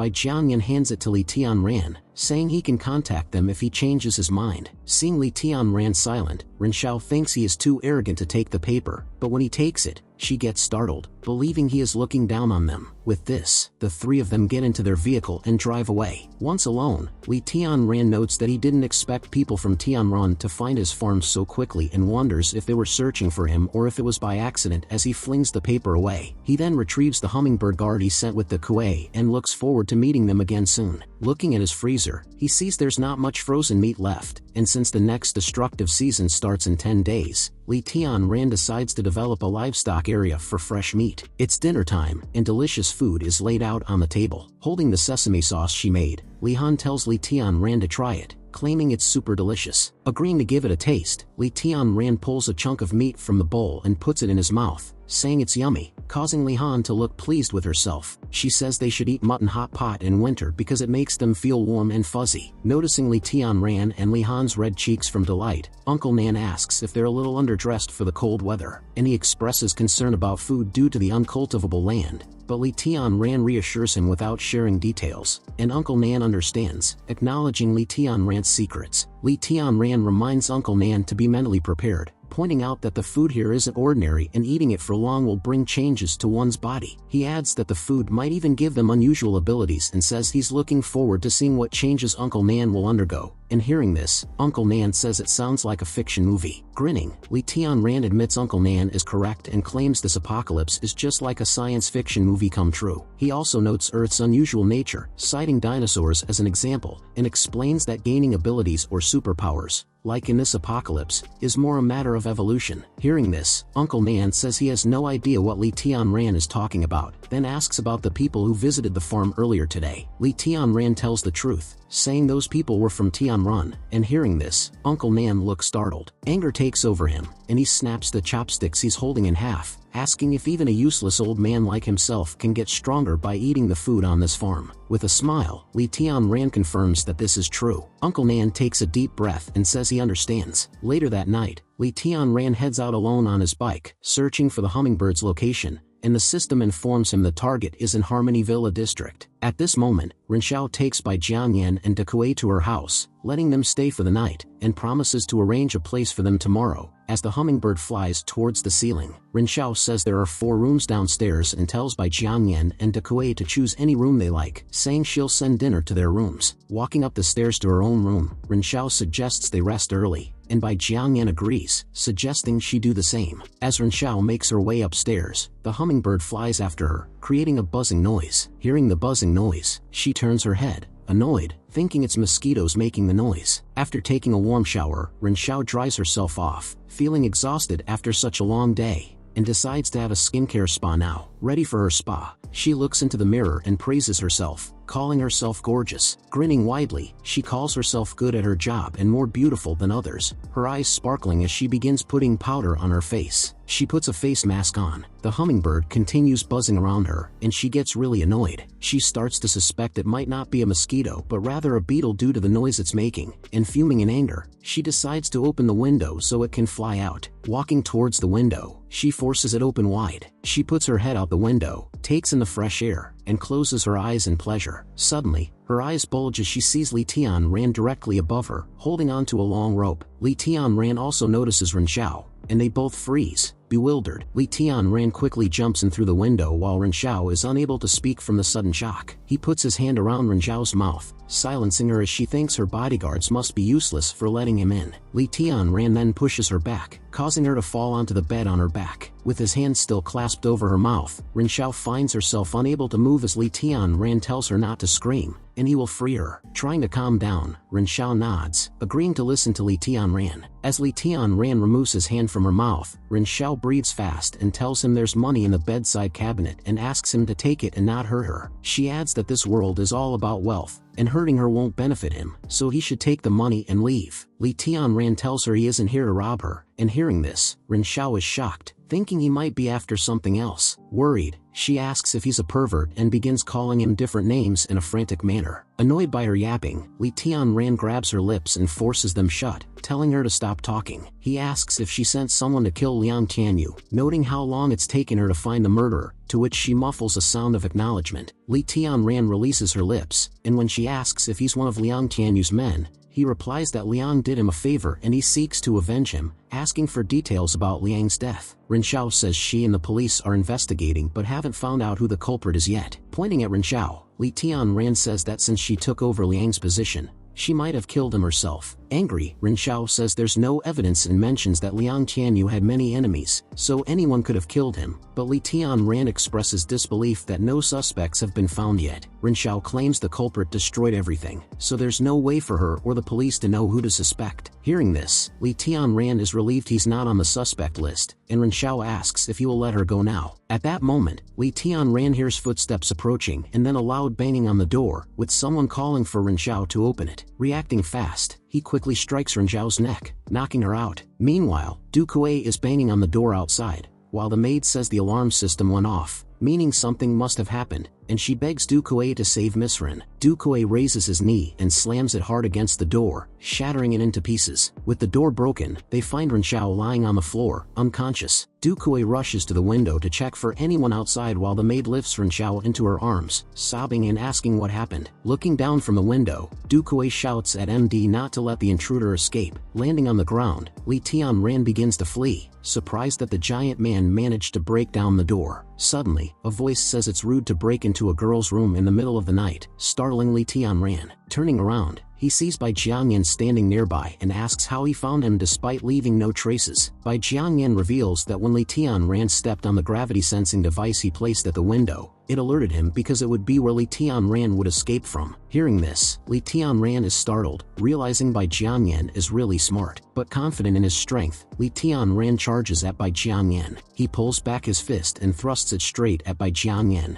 but Bai easily blocks it with his knee. Seeing this, Li Tianran is taken aback and leaps backward in alarm. Smoke rises from Bai Jiangyan's knee where Li Tianran struck him. Grinning, Bai Jiangyan says the bones in the arm are nothing compared to the knee and starts lecturing about how a punch should be thrown and its impact. After his lecture, he asks Li Tianran if he's ever practiced martial arts and tells him to answer. Otherwise, Bai Jiangyan claims he won't let Li Tianran leave. Li Tianran's arm, the one he used to punch Bai, starts trembling. Ready and on guard, Li Tianran wonders if Bai Jiangyan has practiced martial arts, considering how easily he stopped the punch. Hearing unusual sounds nearby, Li Tianran suggests to Bai Jiangyan that they investigate the noise and fight next time they meet. Suddenly, Bai Jiangyan lunges at Li Tianran, ready to attack. He points out that, as he said, Li Tianran isn't leaving this place. But before Bai Jiangyan can strike, a gust of dust flies into his eyes. The dust that Li Tianran threw at Bai Jiangyan causes him to rub his eyes frantically, unable to see. As Bai Jiangyan coughs and struggles with blindness, Li Tianran turns to leave, telling him to wash his eyes. Still coughing, Bai Jiangyan angrily turns around and, with blurred vision, sees Li Tianran about to jump off the wall. Once Li Tianran is gone, someone arrives and calls out to Bai Jiangyan. Two security guards notice Bai Jiangyan on his knees, coughing hard, and ask if he's okay. Bai Jiangyan continues groaning and rubbing his eyes. As he looks up, his eyes appear bloodshot from all the rubbing. With help from the two men, Bai Jiangyan stands up, saying he's fine and just needs to wash his eyes. Sometimes later, checking Ren Zhao's condition, Bai Jiangyan says it's nothing serious and tells the maid that she was only knocked out, though the maid suggests calling the police. Bai Jiangyan notes that due to the current crisis, the police are too busy, and the maid agrees with his suggestion not to call them. At that moment, Du Kuei arrives in the room, shouting that something is wrong. He says he just checked Bai Jiangyan's room and found a hard drive missing. Looking concerned, Bai Jiangyan asks if it's the gray hard drive that's missing. Du Kuei confirms it's the very one, while Li Tianran, who stole the hard drive, is already on his way back to his farm on his bike. Once back at his farm, Li Tianran pulls out his laptop, disconnects the network cable to avoid being traced, and plugs in the hard drive. Excited, he looks forward to discovering the secrets about Tianrun stored in the drive. He sees a single file named Experiment Notes, opens it, and reads its contents, realizing it's not a confidential document but rather details of an experiment that failed and caused mutation and the evolution of living creatures. As he reads further, he becomes more baffled by Bai Jiangyan and his intentions. Bai Jiangyan's plans seem to aim at leading mankind into a new civilization through the catastrophe, where humans will become stronger and rival dangerous animals like tigers and lions. Meanwhile, at Ren Zhao's place, Bai Jiangyan checks his laptop while Du Kuei reports no progress in the search. Bai Jiangyan believes the thief hasn't opened the hard drive yet, as the mother disk isn't picking up any signals. Du Kuei asks if there was something important on the disk, and Bai Jiangyan says it doesn't matter since the drive is full of data, making it hard to understand. However, Bai Jiangyan is a bit concerned that if someone manages to read his notes, they will learn his true intentions. Du Kuei points out that it's a huge coincidence they were attacked just when they arrived in the southern side and asks if number 7 might be behind it. But Bai Jiangyan doesn't think it makes sense. Both Bai Jiangyan and Li Tianran go through Bai's notes simultaneously, reaching the final lines where Bai notes there's no way back for him now. After reading everything, Li Tianran realizes that although his and Bai Jiangyan's ideas are similar, Bai's willingness to sacrifice humans makes him vile. Suddenly, a thought hits Li Tianran. What if Bai Jiangyan and his team have already started experimenting on humans? As planned, Li Tianran starts rearing livestock, including pigs, chickens, and rabbits. Seeing the cute animals, Li Han's eyes sparkle, and she asks Li Tianran where he got all the little cuties, while Xiao Hate sulks from lack of attention. Li Tianran thinks silently, knowing that even if he explains, Li Han won't understand his system in this game. He gets an idea and tells Li Han that he has a Doraemon treasure bag from which he can take out anything. Hearing this, Li Han gets even more excited, turning toward Li Tianran while decorating a bunny's face, who seems to be in tears. Li Tianran tells Li Han not to reveal this secret to anyone, and Li Han firmly agrees she won't. As Li Tianran's eyes fall on the bunny in Li Han's arms, now passed out,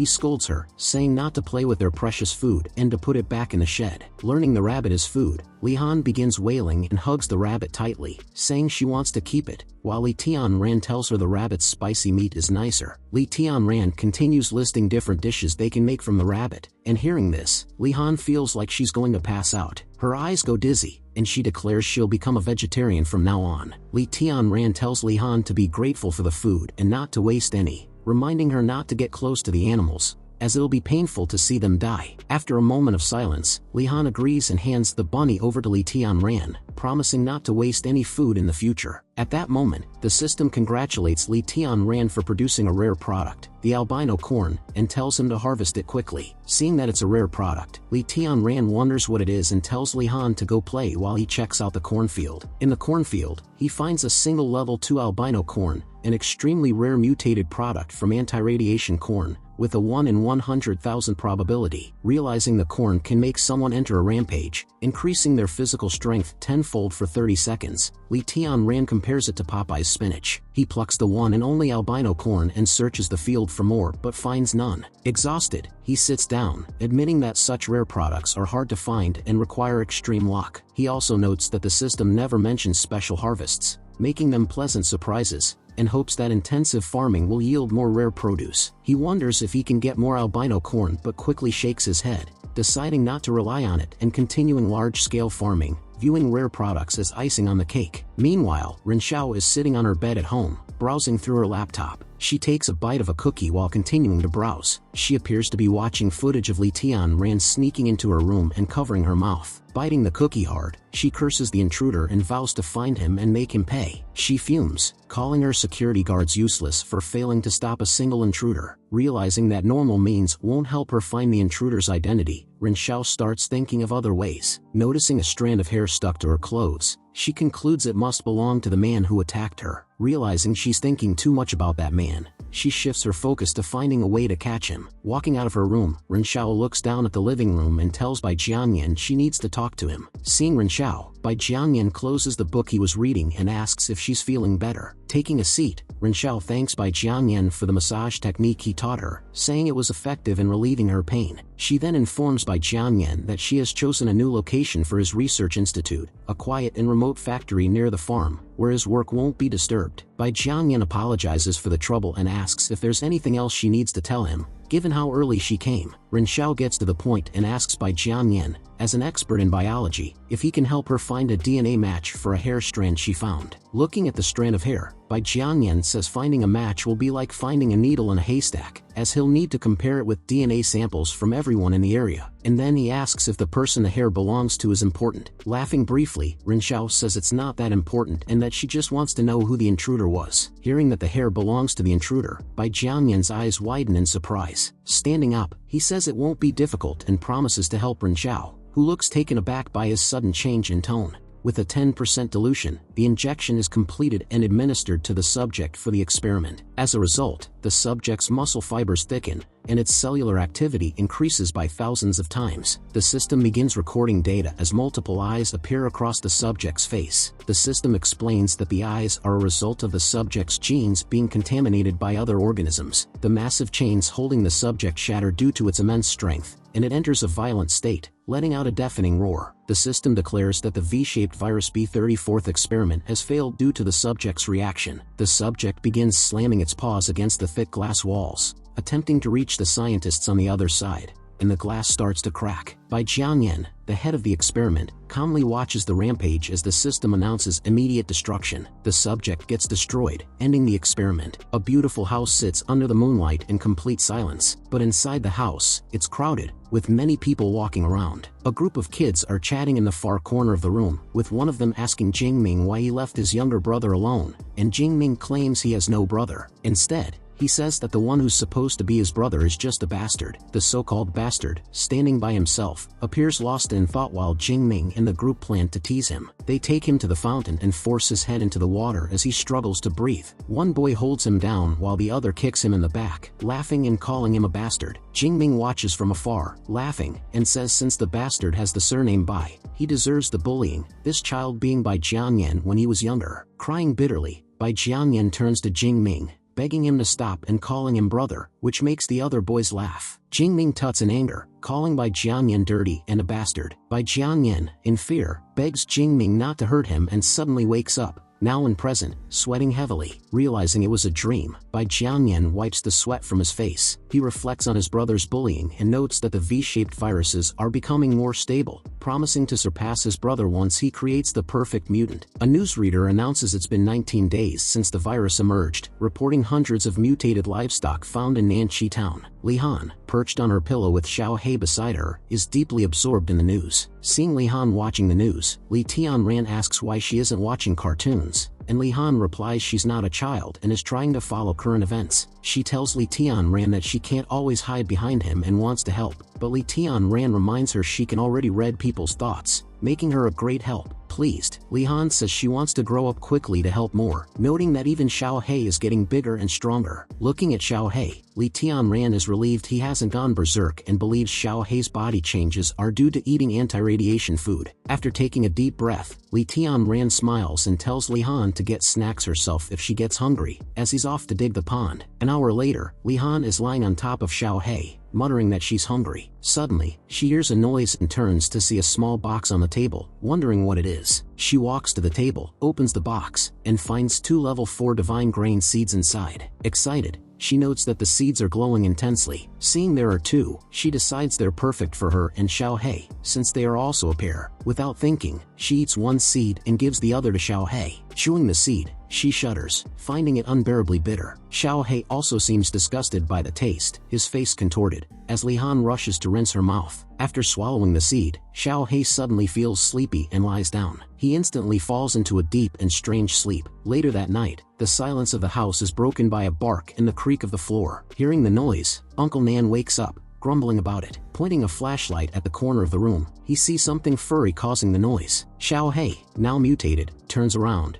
bearing sharp and massive teeth. Uncle Nan is taken aback as Xiao He suddenly lunges at him, his mouth wide open, ready to swallow him whole, and Uncle Nan screams in fright. Uncle Nan leaps aside quickly as Xiao He crashes into the wall with a loud bang. The torch slips from Uncle Nan's hand as he turns in horror, asking what is attacking him. Upon closer inspection, he realizes the monster is actually Xiao He. Xiao He, with blazing eyes and snarling teeth, moves forward. Fearfully, Uncle Nan notes Xiao He has transformed into a wolf but looks different from other mutated animals, and he decides to calm him down. Though still unsure, he raises his hand slightly and calls Xiao He's name. Hearing his name, Xiao He reacts but violently shakes his head as Uncle Nan asks if he's hungry. Mustering courage, Uncle Nan extends his arm to pet Xiao He but is stunned when Xiao He barks loudly. Suddenly, Xiao He jumps through the window, shattering the glass, and runs off. Shaken, Uncle Nan shouts after him, calling his name. Xiao He leaps over the tall wall with ease and runs away. Looking out the shattered window, Uncle Nan is shocked to see Xiao He jump the fence so easily. At that moment, Li Tianran rushes in, asking what happened. Uncle Nan quickly explains how Xiao He went berserk, jumped over the wall, and ran away. Li Tianran is puzzled by this strange news. Li Han runs in, calling for Li Tianran and Uncle Nan, shouting that Xiao He is gone from his bed. Li Tianran reassures her that Xiao He is just out for a stroll and will return, but Li Han insists she won't go back until Xiao He is found. She jumps into Li Tianran's arms, worried that Xiao He might become like Bai Jianyan, but Li Tianran assures her not to worry and asks if she gave Xiao He anything to eat recently. Li Han swears she followed his words and only gave Xiao He the seeds from the box. Li Tianran remembers those were the level 4 divine grain seeds. Realizing Xiao He must have evolved, Li Tianran curses, confused about why Xiao He went crazy. He asks the system if the seeds have side effects, but there is no response, so he tells Li Han to go back to bed while he searches for Xiao He. Meanwhile, Xiao He is running deep into the forest, his eyes blazing. He feels hot, with an urge to bite into fresh meat. He wants to attack living creatures but resists the urge to hurt humans, knowing he wouldn't be able to return to his young master. A man hiding behind a tree spots Xiao He and thinks he is the sacred animal mentioned in the oracle. The man wants to take Xiao He back to please his god. Li Tianran, on his bike, checks surveillance guards around the farm but finds no trace of Xiao He. He realizes Xiao He must have left the area and needs to find him quickly before the military police do. Suddenly, he hears someone approaching and turns around, asking who's there. An old woman in a hood walks toward Li Tianran, asking if he's looking for a large black wolf dog. Li Tianran asks where she saw the dog, but instead, she asks if he wants to know the truth behind the apocalypse. She claims the apocalypse was set by the gods because humans were evil and tells him to join her self-help society if he wants to survive. Li Tianran, unable to believe her claims, still plays along and asks if there are conditions for joining. The woman explains that their society has different membership fees based on rank and says he can bring the wolf dog as a fee. Now annoyed, Li Tianran suggests the woman should improve her scamming skills before trying to fool people, which angers her as she asks how he dares to disrespect their gods. Li Tianran apologizes for not wanting to play games, questions if salvation can be achieved through piety, and then drives away on his bike, saying he will save himself. Watching Li Tianran leave, the woman declares that those who don't believe in the gods will fall into hell for eternity. A few months ago, Li Tianran parked his jeep and leaned against it as he lit a cigarette and began smoking. At that moment, he heard a small bark coming from one of the bushes nearby and turned to face it. Walking towards the bush, he pushed it aside and saw a dead mother wolf lying on the ground. He assumed the wolf was hit by a car while crossing the road, and as his eyes moved down, he saw a small cub. Lifting the cub off the ground, Li Tianran was surprised it was still alive and, from the state of the wolf mother's body, thought she must have died a few days ago. The fat and little wolf cub began shaking and twitching, and Li Tianran called it tenacious. Placing the cub in both hands, Li Tianran said there were lots of people who had lost their parents as well, and he decided to take the cub with him. At present, that little cub, now named Xiao He, has grown into a powerful, mutated wolf and is currently biting onto someone's leg. The man whose leg is being bitten is crying loudly while his two friends watch from the side. The dude with the gun says they should shake the wolf dog up since their fiend, Xiao Wu, won't be able to hold on any longer. This place seems to be the new experimental facility that Bai Jianyan just got his hands on, and Bai Jianyan walks out, seeing Xiao He and asking those two how this mutated beast got in. The dude with the gun says Xiao Wu was attacked by the beast when he went into the woods to smoke, and hearing this, Bai Jianyan calls Xiao Wu reckless. He asks the man if he is certain the beast was lurking in those bushes, which the man affirms. Learning this, Bai Jianyan thinks the beast must be a high-level mutant since low-level mutant beasts would never hide or lurk anywhere. Moreover, he also notices that this beast hasn't yet killed the man but only bit his leg. While Xiao Wu continues screaming in pain,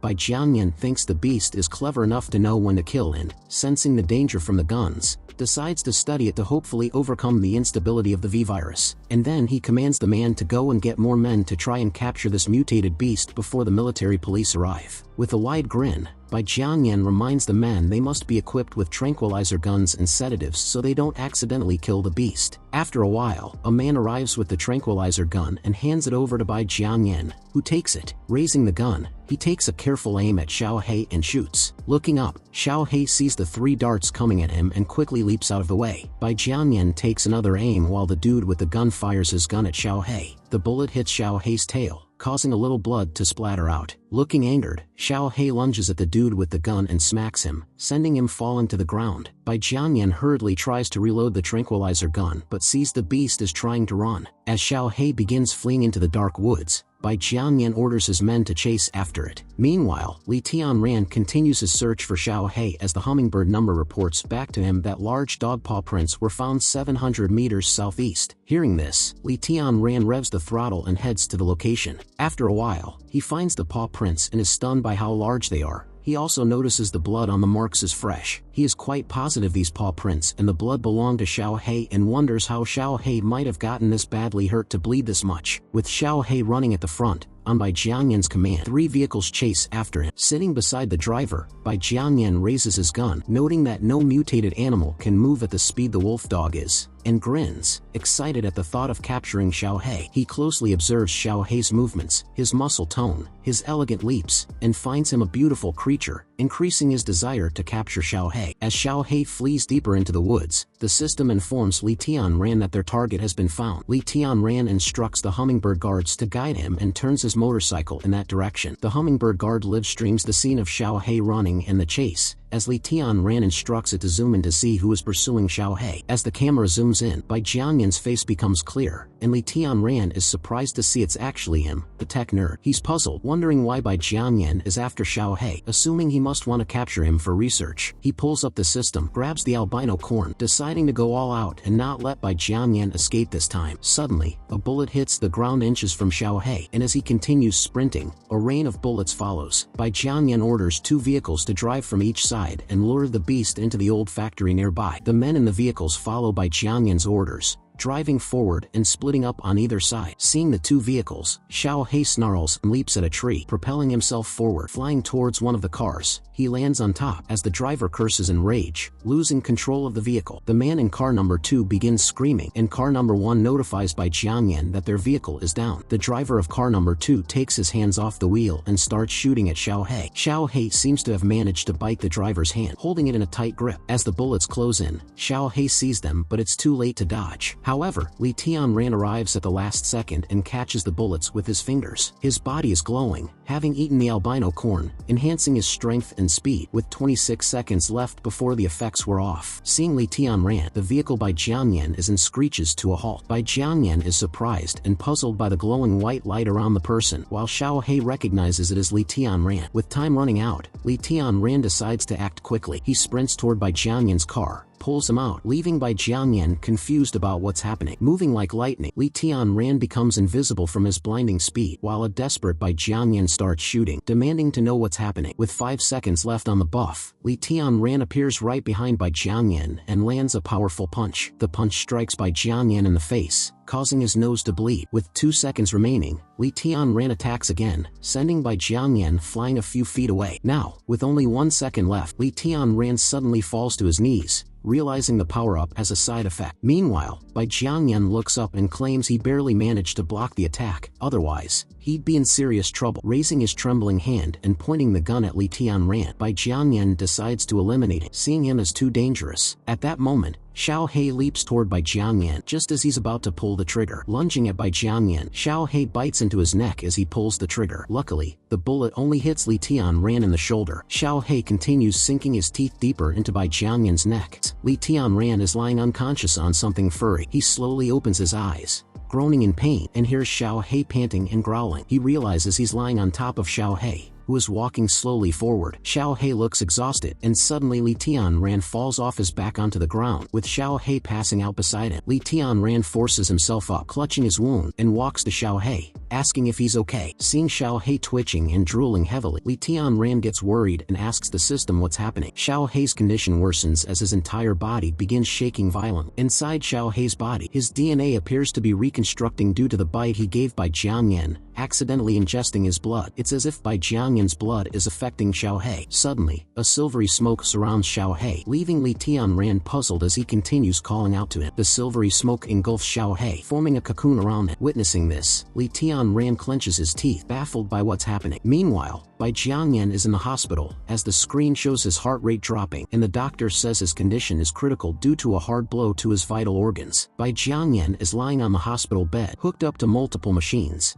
As the doctor mentions it's a miracle he has survived this long. From outside the room, Ren Xiao urges them to focus on saving Bai Jiangyan, while the man behind her blames Bai's obsession with capturing the mutant animal for his fate. Ren Xiao cuts him off, saying she doesn't want excuses, and asks if they saw the attacker. The man denies it. Turning to face him, Ren Xiao tells him to learn how to lie properly and make a believable story, but the man swears he's telling the truth. Angered, Ren Xiao claims they're getting paid enough and refuses to listen to them shirk their responsibilities. Just then, the doctor arrives to inform them that Bai Jiangyan's heart rate is dropping due to another hematoma in his brain, and says it's pointless to try saving. The doctor makes it clear that Bai Jiangyan can't be saved, and tells Ren Xiao to hear Bai's last words. With an oxygen mask over his mouth, Bai Jiangyan looks up at De Kuei and Ren Xiao, requesting they inject him with the V-virus. Shocked by this request, De Kuei reminds him that the virus isn't even ready, but Bai Jiangyan protests, saying dying like this or as a monster makes no difference to him, and he wants to take the chance, rather than lose like this. De Kuei tells the doctors to prepare to inject 5 milliliters of the V-virus into Bai Jiangyan and to ready the shackles and bomb collar. The doctor asks if Bai Jiangyan wants them to call his family, but he refuses, saying those people aren't his family, just blood relatives, and tells the doctor to proceed. The doctor injects the V-virus into Bai Jiangyan's body. An instant, Bai Jiangyan begins twitching and screaming in agony. Large veins bulge on his face, and his eyes widen in pain. His DNA and RNA begin to disintegrate, and as Bai Jiangyan screams, Ren Xiao covers her mouth in concern. De Kuei closes his eyes, unable to watch Bai Jiangyan's condition. Meanwhile, back in the forest, the white smoke cocoon around Xiao He begins to turn to glass, shattering piece by piece. Li Tianran stands on guard, puzzled as the cocoon falls apart. Just like before, silver and white strands of smoke escape from the cocoon cocoon and swirl around. From the swirling smoke, Xiao Hei's paw emerges, leaving Li Tianran bewildered. Xiao Hei has transformed into a werewolf-like creature, standing on 2 feet, his body now a mixture of human and wolf. Smoke billows around Xiao Hei as he looks down at Li Tianran with glowing eyes. With a baffled expression, Li Tianran calls out, unsure if Xiao Hei is still himself. Standing before Li Tianran, Xiao Hei, now taller, continues staring at it. Suddenly, Xiao Hei grabs Li Tianran by the shoulder where his wound is, causing him to groan in pain. Blood spurts from the wound due to the pressure on it. Back at the farm, Uncle Nan tells Li Han that Xiao Hei will be fine and promises her that both Xiao Hei and Li Tianran will return. Shivering, Uncle Nan tells Li Han she'll catch a cold, but Li Han insists she's not cold and will stay until Li Tianran returns. She tells Uncle Nan to feel her hand, claiming it's warm, and when he does, Uncle Nan admits it's indeed warm. Uncle Nan exclaims that the farm's food has amazing effects, and Li Han declares she's now a superwoman. Sitting Li Han on his lap, Uncle Nan offers to keep her company until Li Tianran returns. The night passes, and dawn arrives, spreading warm sunlight over the farm. Waking to the sunlight, Li Han realizes she fell asleep on Uncle Nan's lap. Uncle Nan also wakes up startled when he hears Li Han shout out. Rushing toward the gate, excited to see Li Tianran, Li Han impatiently asks if he found Xiao Hei. Seeing the evolved Xiao Hei carrying Li Tianran, she is in awe, but it seems Xiao Hei, unaware of his strength, reopened Li Tianran's wound by pressing on his shoulder. Smiling, Li Tianran tells Li Han he's brought Xiao Hei back. As Uncle Nan arrives there, he is also bewildered by Xiao Hei's new appearance. Xiao Hei, now evolved into a Czech wolf dog with human-like traits, is dressed by Li Han in pants and a shirt, who runs circles around him, admiring his new look. Excited and happy, Li Han climbs onto Xiao Hei's shoulders, and Xiao Hei admits Li Han is still as naughty as ever. Li Tianran analyzes Xiao Hei, realizing that Xiao Hei lost control and went berserk earlier, but managed to return to his normal self because he didn't want to harm humans. Thinking about it, Li Tianran is certain Xiao Hei integrated human genes when he bit by Jiangyan. Uncle Nan enters with a first aid kit, and Li Tianran asks him to sterilize a knife to remove the bullet from his wound. Hesitant, Uncle Nan warns that it might cause an infection, but Li Tianran assures him it won't. Using the knife, Li Tianran removes the bullet and retrieves an ancient medicine-grade carrot from his system, shocking Uncle Nan. As Li Tianran eats the carrot, Uncle Nan watches curiously, wondering what it is. Li Tianran groans in pain as the wound begins to heal, and within seconds, it's completely healed. Now cheerful, Li Tianran flexes his arm, noting his healed wounds and restored bones. It's a well-known fact that genetic cells constantly die and get replaced by new ones, and during replication, the cell is usually stable and replicates all elements of the old cell. However, under certain conditions, a new gene may suddenly appear, replacing the old one, which is known as a mutant gene. This phenomenon seems to have occurred with Xiao Hei, causing his genes to mutate with human ones, turning him into a cross between a dog and a human. Gene mutations have 2 possible outcomes. The first is beneficial development, like in Li Han, Xiao Hei, and Li Tianran, making their bodies stronger and causing them to evolve. The second outcome is harmful development, as seen in other animals, whose flawed genes turn them wild and zombie-like. Back at the hospital, Bai Jiangyan suddenly snaps his eyes open, breaks the chains binding him, and sits up. He's alive, but his body is severely mutated. Sharp bones protrude from his back, bulging veins cover his chest, and he's baffled by his survival. Still in disbelief, he admits this is a miracle since no human has ever remained conscious after being injected with the V virus. Ren Xiao says that since Bai Jiangyan is alive, their research is a success, and they can move to the next stage, congratulating. But Bai Jiangyan warns it's not that simple, and placing his hand over his heart, he admits that although he survived, the V virus hasn't fully mutated in him. He points out that his mutation failed, and while his strength and speed have improved, his body structure has been altered for the worse. Furthermore, Bai Jiangyan reveals that he has a maximum of 7 days to live unless he can find a perfectly mutated creature and obtain its DNA, shocking Ren Xiao and De Kuei. Bai Jiangyan puts on his clothes, over the large backbone skeleton sprouting from his back, which remains naked and visible. De Kuei informs Bai Jiangyan that Detective Yuan from the Southern Side Military Police Bureau is here to see him. De Kuei suggests they investigate the intruder themselves, and Bai Jiangyan mentions that he's well-versed in boxing and various martial arts. He claims to own a 65 kilograms golden dragon badge for his skills, with reflexes and fitness 2.8 times that of a normal human. No human should have beaten him, yet the intruder did, suggesting the intruder is a mutant. He believes the wolf dog and the intruder must have mutated from the same source, which is why the intruder came to rescue the wolf dog, reminding him of the guy who sneaked into Ren Zhao's room before. Surprised, Dakue asks if Bai Jiangyan is suggesting the two are the same person and says it might be better to inform the military about their research. Bai Jiangyan states that he knows what he's doing and plans to use this information to capture the perfect mutant. He notes that he doesn't have much time, so this is his best option, and Dakue acknowledges this. Bai Jiangyan heads toward Detective Yuan, calling out to her, causing her to turn around. With a smile, Bai Jiangyan apologizes for making her wait and hopes his appearance doesn't frighten her, to which Yuan replies that she isn't scared. Though slightly revolted, Yuan asks if this is what Bai Jiangyan meant by something the military would be interested in. Excusing himself, Bai Jiangyan removes his shirt, revealing his real appearance, startling Yuan. He explains that he's in a state where survival should be impossible and claims that as the bone spur grows, it will eventually pierce his heart, leading to his death, meaning he doesn't have much time. He pulls out the strand of hair Ren Xiao gave him and hopes Yuan will help him find the person, stating the sooner, the better. After thinking for a moment, Yuan smiles and says it will be a pleasure working with Bai Jiangyan. It's nighttime, and the farm is quiet as Li Tianran purchases 19 level 4 divine level powerful seeds. Inside the farm, Li Han and Xiao He are fast asleep. The level 4 divine seed is of cherry tomatoes,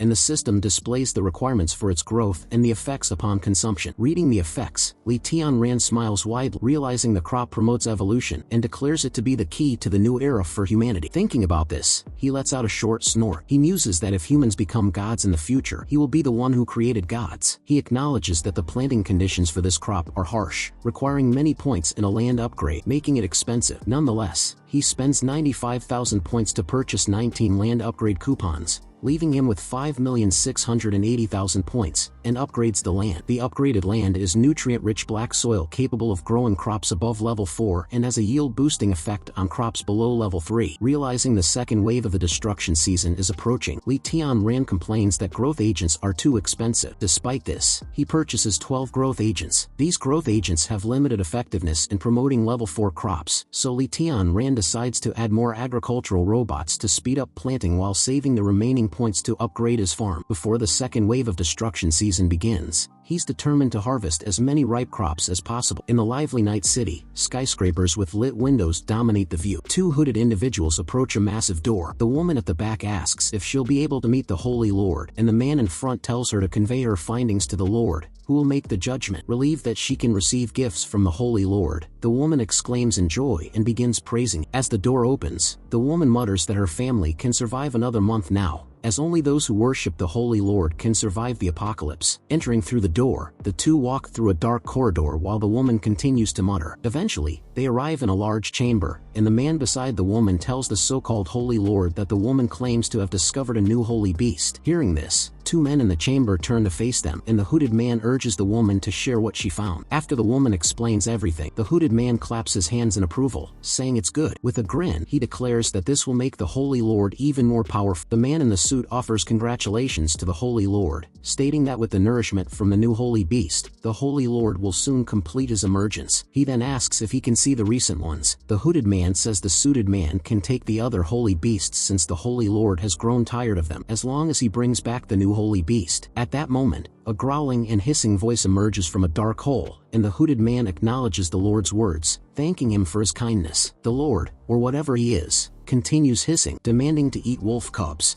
A news channel is playing on TV, with the news lady about to read the breaking news. She reports a tragic accident in the southern side where a private car plunged 100 meters down a mountain and exploded. She continues, stating that two adults in the car were found dead, while a child was found hanging from a tree branch and taken to the hospital. While cutting vegetables, Li Tianran hears the news, feels sorry for the now orphaned child, and then checks the clock. He notices it's already 6 o'clock, and since his parents promised to return by 3, he wonders why they're taking so long. So he puts the knife down, picks up his phone, and dials his father's number. The phone tells him the number he dialed is switched off. After finishing cooking, he dials the number again, and it says the same thing. As the food gets cold, he tries once more, but the number is still switched off. Unknown to Li Tianran, the phone he's trying to reach has been destroyed in the fire caused by the car explosion, as firefighters try to put it out. With the fire too large, they call in large trucks to help extinguish it. Li Han, who appears to have fainted, is carried away on a stretcher by firefighters. As the fire truck arrives, Li Han is taken to the hospital, fully bandaged and cleaned up. She lies on the hospital bed, and the nurses mention that she hasn't spoken a word and has remained silent. Checking her records, the nurses discover that Li Han was adopted by the deceased only 2 days ago. Li Han listens to the nurses talking outside, with one of them saying that Li Han's remaining family was notified and would be arriving soon. The nurses turn to see the officer arrive to claim the bodies, followed by Li Tianran, as the officer asks them to lead the way. With a grim expression, Li Tianran follows the nurses. A blank expression is on his face, and a look of horror fills his eyes, as if he's dreading what he'll see. When they arrive at the bodies, they find both are burnt beyond recognition, like charcoal. Turning to Li Tianran, the officer expresses her condolences. Horror still etched on his face, Li Tianran struggles to speak. He finally says these aren't his parents because he had no sister, so there shouldn't have been a little girl. The officer apologizes and suggests they do a DNA test to confirm if the deceased are his parents. While waiting for the DNA test results, Li Tianran sits outside, head bowed. His mind is racing with emotions when suddenly a small hand tugs at his clothes. Looking sideways, he sees it's a little girl. Li Han, heavily bandaged, calls Li Tianran big brother and apologizes. She begins to cry, saying that if she hadn't asked her aunt and uncle for help when the dean beat her, they wouldn't have taken her away. But before she can continue, Li Tianran pulls her into a hug. Holding her tightly, he tells her it wasn't her fault. At that moment, the officer arrives, announcing that the DNA test results are ready. She confirms that the deceased are Li Tianran's parents, as the DNA results match 99%,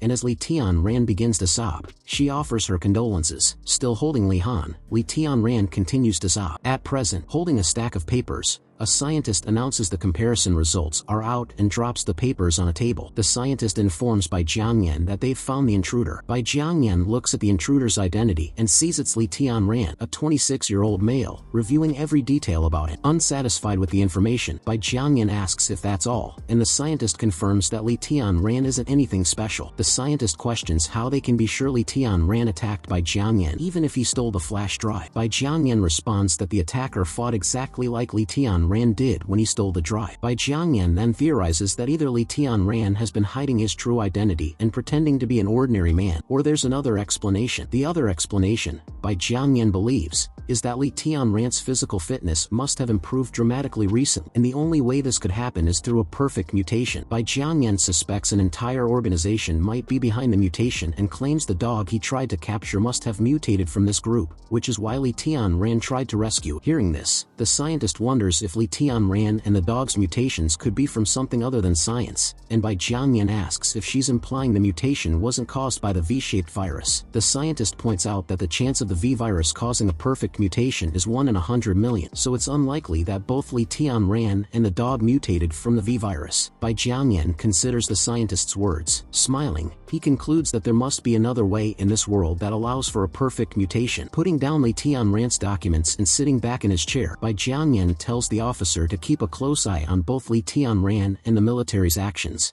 and the officer agrees. Holding a basket of fresh vegetables in one hand and some kind of chemical in the other, Li Tianran starts sprinkling the chemical over the crops. The system informs him that the level 4 divine crop's ripening time has been reduced by 50 hours due to the chemical, leaving only 128 hours for the crops to mature. At that moment, Uncle Nan calls out to Li Tianran, informing him that something seems wrong with Xiao He. Walking toward Uncle Nan, Li Tianran asks what's wrong, and Uncle Nan says Xiao He has recently been staying on the roof and won't come down. Li Tianran looks up and sees that Xiao He is indeed standing on the roof, staring at something. Xiao He's blazing eyes and deep growl remind Li Tianran of the first destruction season, making him wonder if Xiao He senses an unseen danger. The hummingbird guard is patrolling the area, flying over the farm. Suddenly, Li Tianran's phone starts vibrating, and surprised to receive a message, he thinks it might be spam or a scam, but when he reads the message, something startles him. Shocked, he drops the vegetable basket, and seeing this, Li Han asks what's wrong. A look of worry crosses his face, and he wonders if it's a prank, unable to believe someone would make such a joke. Without saying a word, he gets into his jeep and drives off the farm. Watching him leave, Bai Jiangyan exclaims that the target has left. A man sitting at a computer comments that it might be overkill to use a top-notch spy plane to monitor a simple farm, but Bai Jiangyan disagrees. He then points to the screen showing agriculture droids managing the crops. He notes that those are unmanned reconnaissance drones and expresses surprise that such technology is present on a simple farm, also pointing out that the crops are surviving in toxic soil. He mentions that in today's world, all soil contains the V-shaped virus, but this farm seems unaffected and he warns that they must act carefully as the farm may have hidden defenses. Smirking, he claims to have memorized the farm's entire layout and suggests neutralizing any weapons using a microwave shock, ordering his team to get moving. Following by Jianyan's command, 3 helicopters are deployed toward the farm. Once directly over the farm, they activate the shock waves and begin scanning the area. The microwaves hit every part of the farm, rendering electronics like the TV, fans, and electric fence useless. After 3 full shocks, Bai Jianyan and his team are confident that no electronic devices inside the farm should be functioning, so they all jump out of the helicopters with parachutes on their backs. Meanwhile, Li Tianran has arrived at a graveyard and is standing over an empty grave. The grave belongs to his parents, and seeing it empty, Li Tianran curses in anger. Realizing it wasn't a prank, he wonders who could have done this. At that moment, his phone rings, and he receives messages from a stranger who claims to have his parents' ashes and demands Li Tianran's holy beast and 2 limbs in exchange for them. Reading the message, Li Tianran wonders if the person is mentally unstable and then guesses that Xiao He might be the holy beast the stranger is referring to. He recalls that Xiao He was out recent, likely spotted by others. He texts the stranger back, promising to send him to his parents and make him apologize to them. He notes that the stranger already knows about Xiao He, and, if they're aware of his abilities, they'll likely try to capture him, making him wonder who the person could be. Suddenly, the system issues a warning, notifying Li Tianran that his farm is being invaded and assigning a threat level of 99. Back at the farm, Bai Jianyan and his soldiers are following the thermal image readings detected inside the house. They take different positions, completely surrounding the house, but the commander suddenly tells them to halt, claiming that the thermal imaging has vanished. Finding it strange, he wonders where the beast went, unaware that Xiao He is standing on the rooftop right behind it. With Li Han on his shoulders, Xiao He looks down at the intruders and growls soft. Sitting on Xiao He's shoulder and looking down at the intruders, Li Han says they are bad people. She instructs Xiao He to turn the intruders into compost, and Xiao He growls in acceptance. The soldiers start firing smoke grenades into the house through the windows, shattering the glass. The grenades explode as more grenades are thrown inside the house. The commander commands the others to enter and search. With almost every inch of the house covered in smoke, the soldiers begin their search. After a while, the commander asks if there's really no one inside. Finding no one, Bai Jianyan and the soldiers gather in the largest bedroom. Bai Jianyan senses something and suddenly shouts in panic, telling everyone to get out. Laser-like attacks begin raining down on the soldiers from everywhere as Bai Jianyan quickly ducks. Realizing they've been ambushed, Bai Jianyan dodges the incoming attacks. However, the other soldiers start getting killed one by one. Sprinting towards a nearby window, Bai Jianyan takes a huge leap out, shattering the glass. Landing outside on his feet, he appears bewildered, wondering why the shock weapons didn't work. Only 2 others and Bai Jianyan manage to escape, finding the rest of the soldiers dead. Li Tianran arrives and grins widely while Bai Jianyan, with a look of horror, is baffled by the situation. Right in front of him stands Li Tianran, with large and dangerous battle robots behind him. Recognizing Bai Jianyan, Li Tianran asks if he's there for revenge and notes Bai must have spent a lot of time investigating. Bai Jianyan claims he didn't do much investigating and says Li Tianran exceeded his expectations. Bai Jianyan then says there's nothing more to discuss and mentions that dying on the farm or in bed makes no difference now. Meanwhile, Uncle Nan, standing behind Li Tianran, angrily tells him to kill the intruders. He adds that the people in the Tianran company are no good. Li Tianran gestures for Uncle Nan to stop talking and, grinning, says before killing Bai Jianyan, he wants him to confess and asks where his parents' ashes are. Puzzled by the question,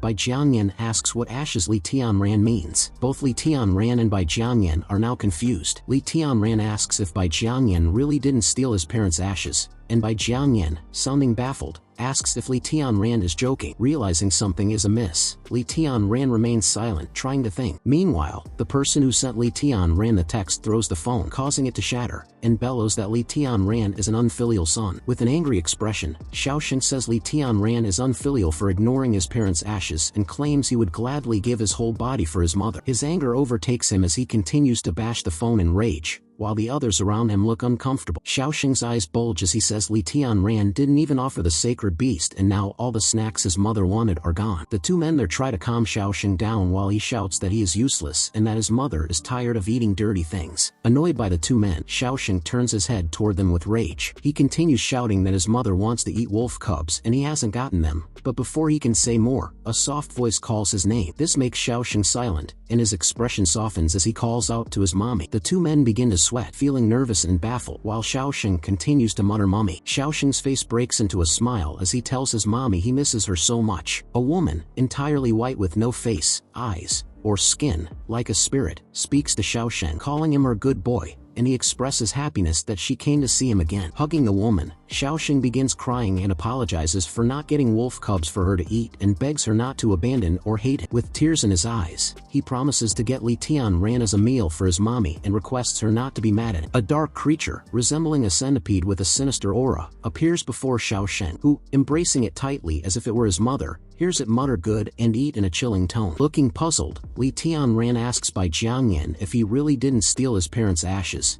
and with a baffled look, Bai Jiangyan asks if Li Tianran is joking. Li Tianran realizes Bai Jiangyan actually didn't steal the ashes and is even more surprised that Bai, who was bitten by Xiao He, is still alive and well. And he scans Bai Jiangyan, reading his stats and attributes, and learns that Bai used the power of evil evolution to save himself from dying. Li Tianran notes that the radiation plants are causing evolution failure, but due to Xiao Hei's perfect genes and mutual fusion, Bai Jiangyan's life is temporarily saved. He assumes Bai Jiangyan is here for Xiao Hei's perfect mutant genes and tells him that even if he didn't steal the ashes, Bai Jiangyan can't be allowed to escape. He commands the battle robots to blow up Bai Jiangyan, but Bai Jiangyan shouts for Li Tianran to hold on. As the robots halt, Bai Jiangyan asks Li Tianran if the ashes are important to him and offers to help retrieve them. Bai Jiangyan suggests they don't need to be enemies and proposes turning the conflict into a deal. Li Tianran considers this offer for a moment. He raises his hand and tells the robots to stop, shutting them down. Bai Jiangyan proposes exchanging resources with Li Tianran. Li Tianran questions whether Bai Jiangyan can really help find the ashes,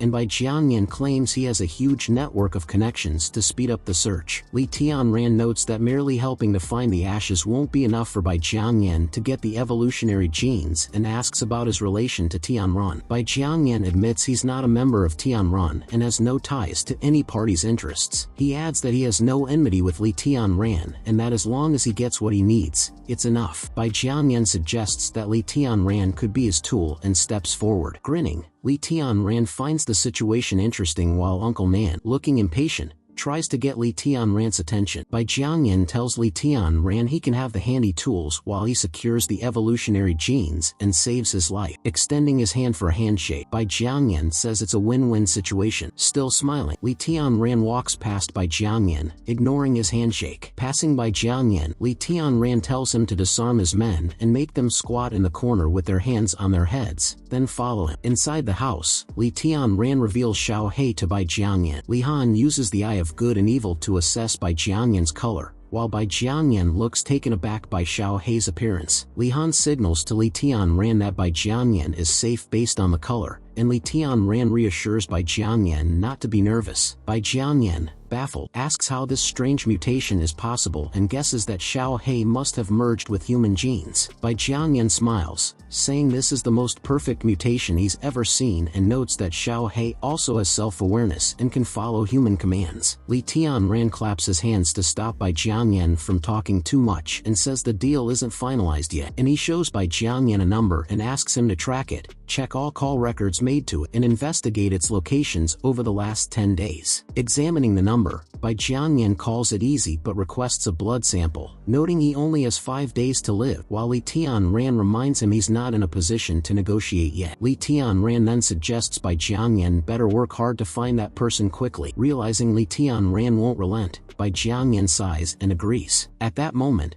another chopper arrives at the farm. The chopper lands, and a man exits, enters the house, and calls out to Bai Jiangyan. He is Lan Ning, a top hacker with a nerdy appearance, who asks Bai Jiangyan why he didn't contact him directly instead of calling him here. Bai Jiangyan hands Lan Ning the phone and asks him to check the signal location of the number. He also instructs Lan Ning to fix the circuit chips in the house as an apology for using the shock weapon. Fuming, Lan Ning turns around, calls Bai Jiangyan a big bastard, and says Bai Jiangyan isn't his boss. Lan Ning puts down his laptop and starts typing the keywords, working while muttering to himself. While they wait, Li Tianran turns to Bai Jiangyan and asks how he became a monster, mentioning what Bai Jiangyan wrote about the era of gods. With a short laugh, Bai Jiangyan realizes Li Tianran did read the contents of his USB flash drive and explains that 10 days after the world changed, his team extracted the V virus from radioactive plants. He points out that his experiments revealed the V-shaped virus causes cells to divide and increases the likelihood of evil changes,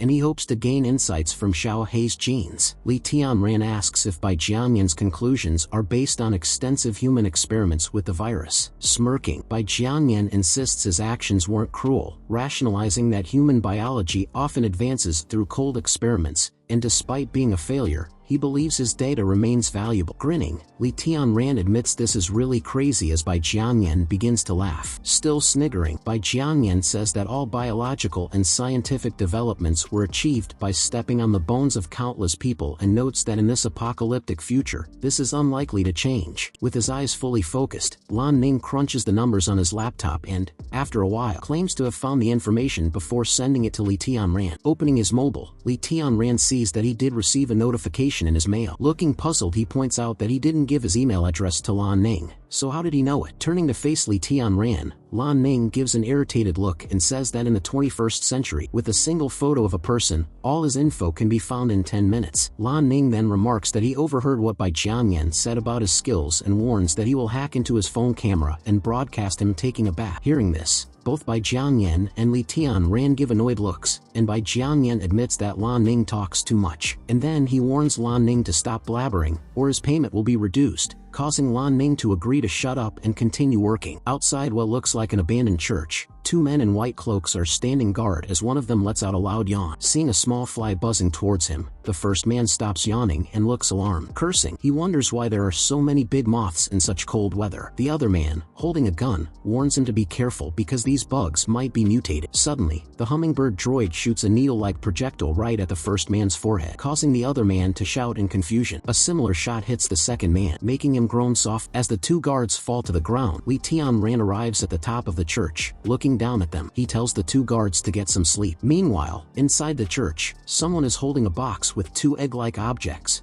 praying for love, power, and reincarnation into an immoral body. Praying, Xiaoxing raises the box above his head and declares that the reincarnation ceremony begins now, in front of dozens of followers seated before him. He then approaches two followers who are kneeling with their hands raised. The two men take the egg-like objects from the box and begin eating them. For the next step, Xiaoxing instructs them to water the fruit with nectar from the sacrifice. The sacrifice Xiaoxing refers to appears to be a woman tied down on a stone slab, as he notes that the fruit of hope should grow quickly to complete the reincarnation. The two men walk toward the woman tied on the slab and begin eating her guts with their bare hands. Witnessing this from above, Li Tianran's eyes widen in shock as he feels disgusted. He shoots one of the men eating the woman, landing a headshot. The other man looks alarmed as his companion suddenly drops dead. Falling to the ground, he starts screaming, while the other people scramble to their feet and flee in panic. Turning to look up, Xiaoxing shouts, asking who dares to disrupt the reincarnation ceremony. Then, he notices Li Tianran standing on the rooftop, looking down through a large hole in the ceiling. Teeth clenched, Li Tianran points his gun at the cult members below. Xiaoxing demands to know who Li Tianran is, and Li Tianran shouts back, claiming he is their lord, ordering the hummingbird guards to kill all the scum below. As the hummingbirds fly down, the people stand in front of Xiaoxing to protect him. A terrifying scene unfolds, with the hummingbird guards raining down like bullets and massacring the cult members as they flee, screaming like cockroaches. The man standing right in front of Xiaoxing, shielding him, also gets taken out. The cult members now try to run out of the hall, seeing all the guardians killed. Suddenly, something comes hurling down and lands right in front of Xiaoxing, causing him to fall back, trembling in fear. Just having landed, Li Tianran says he thought it was just some scum stealing ashes but never expected to see such a disgusting scene with humans worse than animals. Face full of fear, Xiaoxing stammers, asking if the man before him is Li Tianran. Li Tianran points his gun straight at Xiaoxing, causing him to whimper, and tells him to bring his parents' ashes if he wants an easy death. Xiaoxing glances sideways at one of the dead men nearby. From the mouth of that dead man, a creature starts emerging. Xiaoxing tells Li Tianran that if he kills him, he will never find the ashes and dares him to try. Li Tianran warns Xiaoxing not to provoke him, but Xiaoxing keeps laughing as the dead man behind Li Tianran starts rising, with something emerging from his mouth. Startled, Li Tianran senses the eerie thing happening behind it. Xiaoxing laughs and taunts Li Tianran as he turns in alarm, seeing a centipede-like creature halfway out of the dead man's mouth. The disgusting-looking creature fully emerges and, growling, fixes its gaze on Li Tianran. Seeing this, Li Tianran is momentarily taken aback as another similar creature forces its way out of the other man. Now, both hideous mutants face Li Tianran, ready to pounce. These creatures are so vile, with cringeworthy bodies, that Li Tianran screws up his face in disgust as he pulls out another gun. Pointing his gun at the creatures, he remarks that they are really ugly and disgusting. Snarling with their needle-like sharp teeth, both mutants lunge at Li Tianran. Reacting swiftly, Li Tianran raises both guns and starts firing. However, the bullets simply bounce off the creature's hard, powerful scales. Seeing this, Li Tianran curses and dodges aside as the mutant charges at him. Realizing his gun is completely useless, he quickly summons the system and opens the store, trying to find a more powerful and lethal weapon. He thinks a bazooka should work and begins searching for it. However, he doesn't have enough points to buy any heavy guns, having used most of his points to purchase seeds yesterday. As the mutants prepare to charge, Li Tianran desperately orders the Hummingbird Warriors to attack. The Hummingbird Warriors fly towards the mutants and begin striking. However, even they manage to inflict no damage on the mutants. Now looking worried, Li Tianran admits he never expected this cult to have such powerful monsters and regrets not bringing larger combat robots. Hiding behind a wall, he hears Xiaoxing mockingly ask where he's hiding, challenging him to come out. Li Tianran is in a difficult situation, with no albino corn left, and his ordinary weapons can't kill the mutants, so he decides to aim for their eyes and stall for time. Suddenly, chills run down his spine as he sees one of the mutant's eyes peeking around the corner. The mutant attacks the wall, smashing it into rubble as Li Tianran barely manages to leap forward and dodge. He acknowledges that these mutants are too fast, just as one of them charges at him again. This time, unable to dodge, Li Tianran is sent flying backward, slamming into the wall several feet away. The impact shakes the entire church, sending clouds of smoke and dust billowing out from one side. A phone starts ringing, and Officer Yuanwen picks it up, answering the call. An old woman, relieved that the officer answered, informs her that there was an explosion near her house, along with strange noises,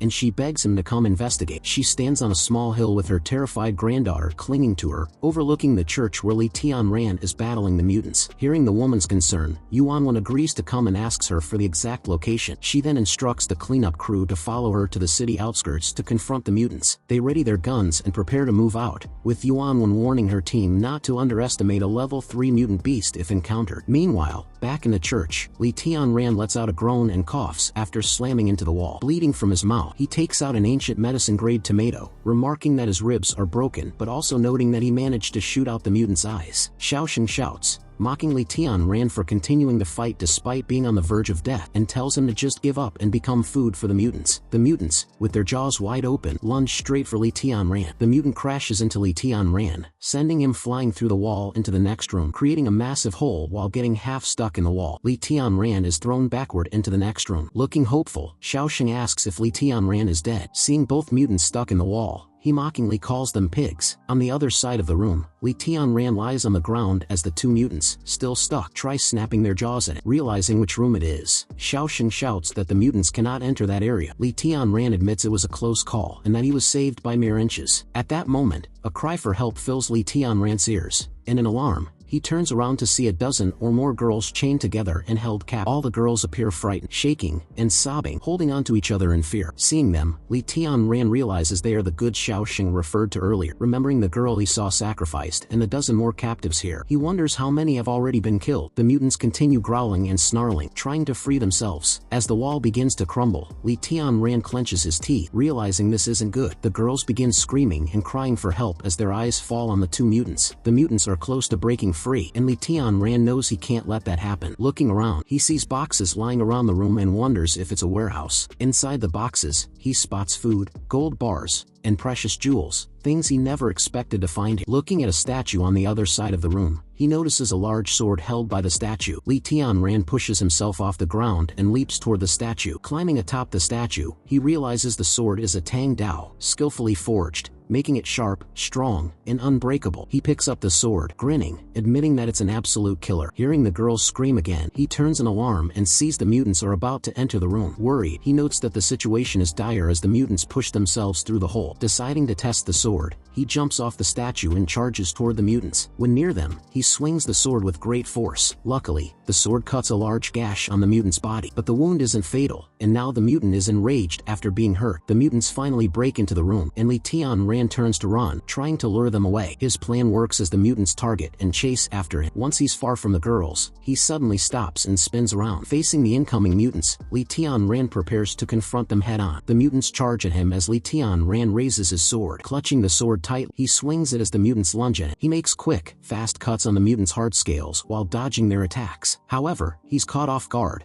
and one mutant slams its tail into him. The force sends Li Tianran flying into a nearby wall. Coughing from the impact, Li Tianran admits he can't fight them this way and decides to find their weak points. He watches as one mutant lunges at him again. Seeing the mutant about to strike, Li Tianran quickly searches for its weak point. Clutching the sword with both hands, he swings it with full force at the mutant. The sword strikes the mutant's head and miraculously pierces it. Clenching his teeth, Li Tianran pushes the sword with all his strength, slicing off half of the mutant's head. The mutant's split head falls, and it dies. As the mutant's blood splashes onto him, Li Tianran stands silently, panting heavily. Looking ahead, he sees the remaining mutant preparing to attack. Meanwhile, Xiao Shen begins cursing under his breath, angry that Li Tianran is trying to steal his collection. But he is confident the mutants will devour Li Tianran and leave nothing behind. Suddenly, he freezes as he hears Li Tianran's voice behind him, sword pointed at his head, telling him it's over. Bewildered, Xiao Shen turns and asks how the mutants were killed, warning that the superiors won't spare Li Tianran now. With an angry expression, Li Tianran replies that if he can kill the mutants, he's not afraid of Xiao Shen's superiors. Saying this, he raises his sword, curses Xiao Shen, and is about to swing when someone's voice suddenly shouts for him to stop. Before Li Tianran can swing his sword to finish off Xiao Shen, a bullet hits the blade, pushing it back. Puzzled, Li Tianran turns and sees Yuanwen with her gun pointed at him, asking him to put the sword down. Seeing the police, Xiao Shen starts begging them to save him, claiming Li Tianran is trying to kill him. Through gritted teeth, Li Tianran tells Yuanwen she should point the gun at Xiao Shen instead. Confused, Yuanwen asks what he means, and Li Tianran tells her to look around. Yuanwen turns and sees the girls, terrified and cowering in fear. More girls appear, still shaking and hiding behind walls, leaving Yuanwen bewildered. An officer beside Yuanwen informs her that some of these girls were reported missing. Yuanwen notices the jewels and gold among the captives and asks what's going on. Another officer informs Yuanwen of an issue, causing her to turn and ask what happened. The officer whispers to Yuanwen about the sacrificed girls and 2 dead mutants found in the next hall. Realizing something is wrong, Yuanwen tells Xiao Shen not to resist and requests backup from the bureau in the hospital. Xiao Shen is handcuffed and taken away by 2 officers, but he lets out a silent laugh. As Xiao Shen is led away, he sticks his tongue out and taunts Li Tianran, whispering there's nothing Li Tianran can do to him. Enraged, Li Tianran tightens his grip on his sword, but Yuanwen places her hand on the sword to calm him down and asks if he remembers her. Confused, Li Tianran asks who she is, and Yuanwen reminds him that she was the officer who helped him identify his parents' bodies. Li Tianran says he remembers the officer but questions her for stopping him, and Yuanwen advises him not to act rashly. Introducing herself, she reveals that the DNA Li Tianran provided years ago led by to him and asks him to calm down and listen. She explains they can't just kill Xiao Shen and acknowledges Li Tianran's strength, admitting he could kill Xiao Shen if he wanted. She assures him the military will expose everyone involved in the cult and begs him to cooperate and provide any information he knows. Li Tianran sheathes his sword and agrees to cooperate, earning Yuanwen's thanks. Minutes later, multiple ambulances and more police arrive at the warehouse to rescue the girls. The area becomes noisy as police and other people gather at the scene. The families of the rescued girls cry tears of joy as they find their daughters alive. As Yuanwen escorts Li Tianran away, someone calls out to her. An officer asks what they should report regarding the dead cult members Li Tianran killed. Yuanwen instructs the officer to report that the cult members fought back and were killed during the encounter. Though Yuanwen spoke quietly, Li Tianran hears everything. After the officer leaves, Yuanwen points to the car, telling Li Tianran it's time to go. At that moment,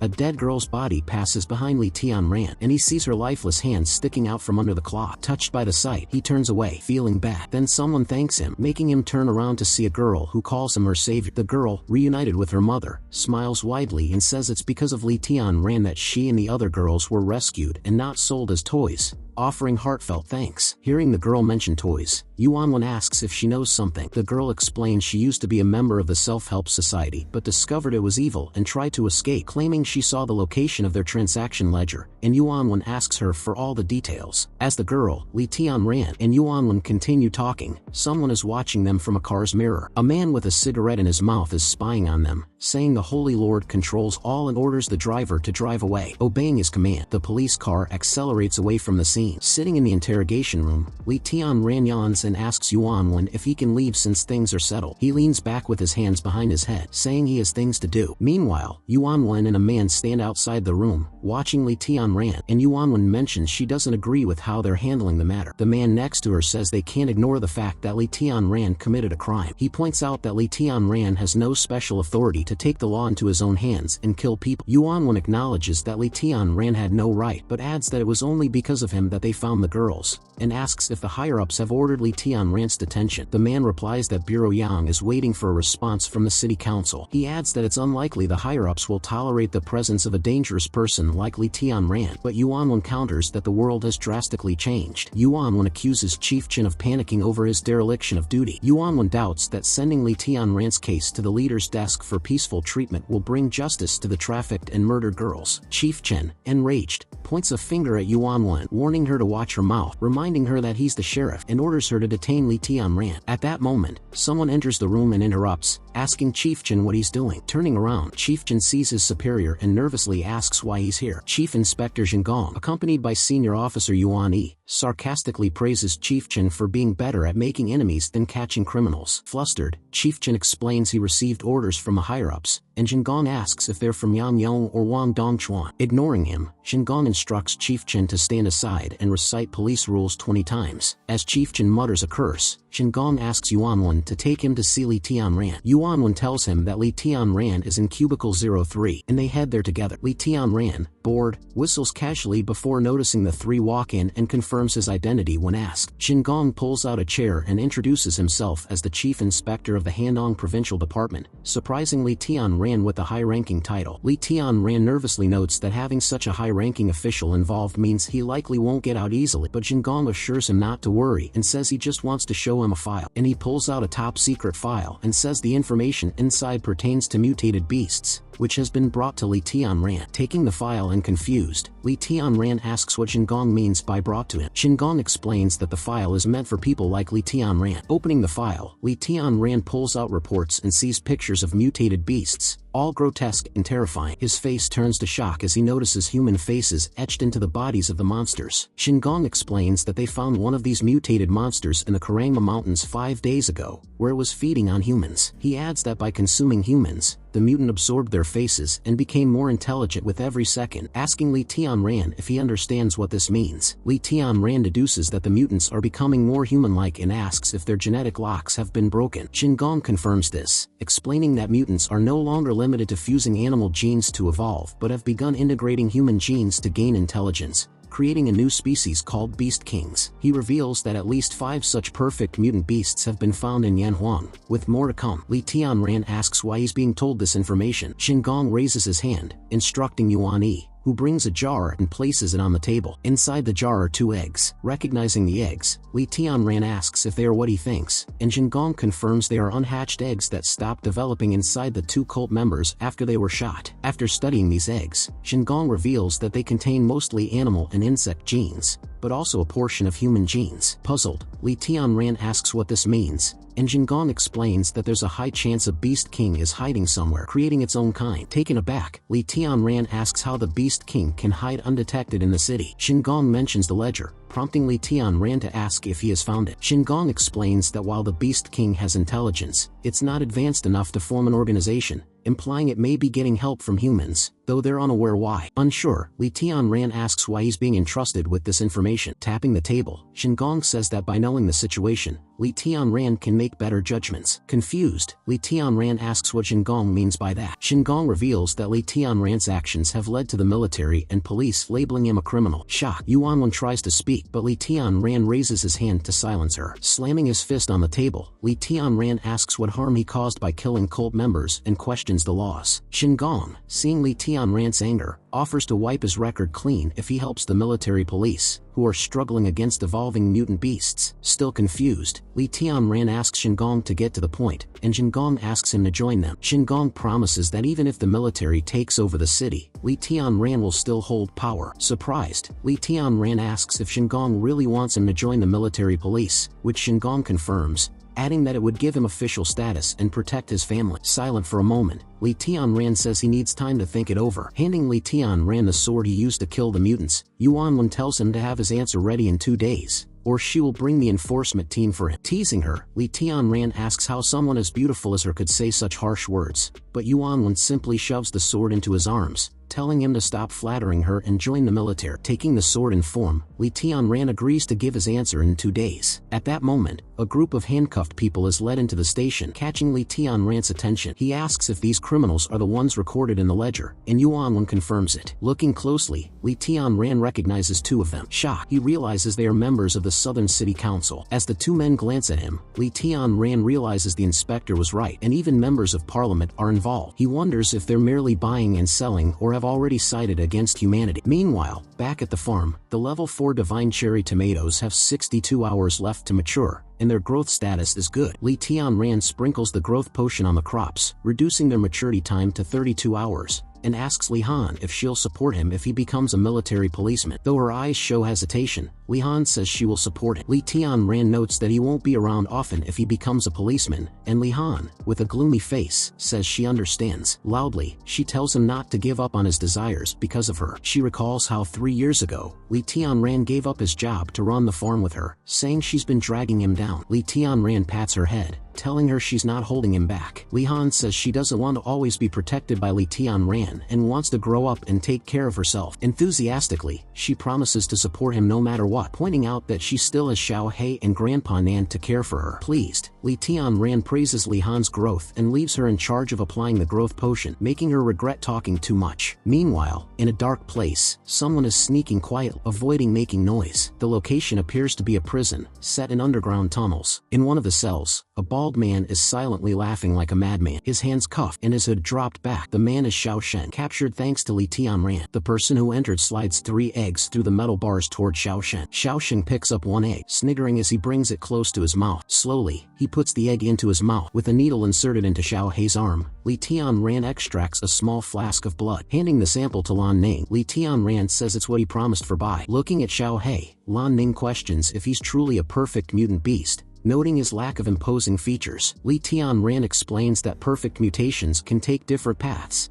not just increasing strength, physical changes, or intelligence. He adds that mutations vary widely, and Lan Ning admits he misunderstood. Li Tianran then asks about Lan Ning's boss, making Lan Ning uncomfortable as he says Bai is close to death. At that moment, Bai is in the hospital as doctors try to cut off bone spurs growing toward his heart, but they keep regenerate. Lying on the surgery bed, Bai breathes heavily as doctors declare they can't continue operating on it. Just then, Lan Ning arrives, calling out for Bai and raising a briefcase, exclaiming that he has the samples, causing Bai to sit up in alarm. Bai instructs the doctor to analyze the samples immediately, pointing out he only has 24 hours left to live. The doctors begin testing the blood and note the changes in chromosomes, observing significant differences. Bai, amazed, exclaims that Xiao He has unlocked the genetic code. The doctors comment that the extra chromosome in Xiao He's blood can cause immense changes, calling it divine. As they continue analyzing, they note the blood is from a perfect mutant, not a monster created by the V virus, and suggest they can try replicating it, though success rates may be low. Without hesitation, Bai orders them to begin replication immediately. Meanwhile, back on the farm, the system notifies Li Tianran that the divine cherry tomato has entered its ripening stage with only 8 hours left until maturation. Observing the cherry tomato, Li Tianran begins to feel the effects of the divine fruit even in its ripening stage. The system explains the different evolution paths for mutant beasts, one increasing physical strength and another enhancing intelligence,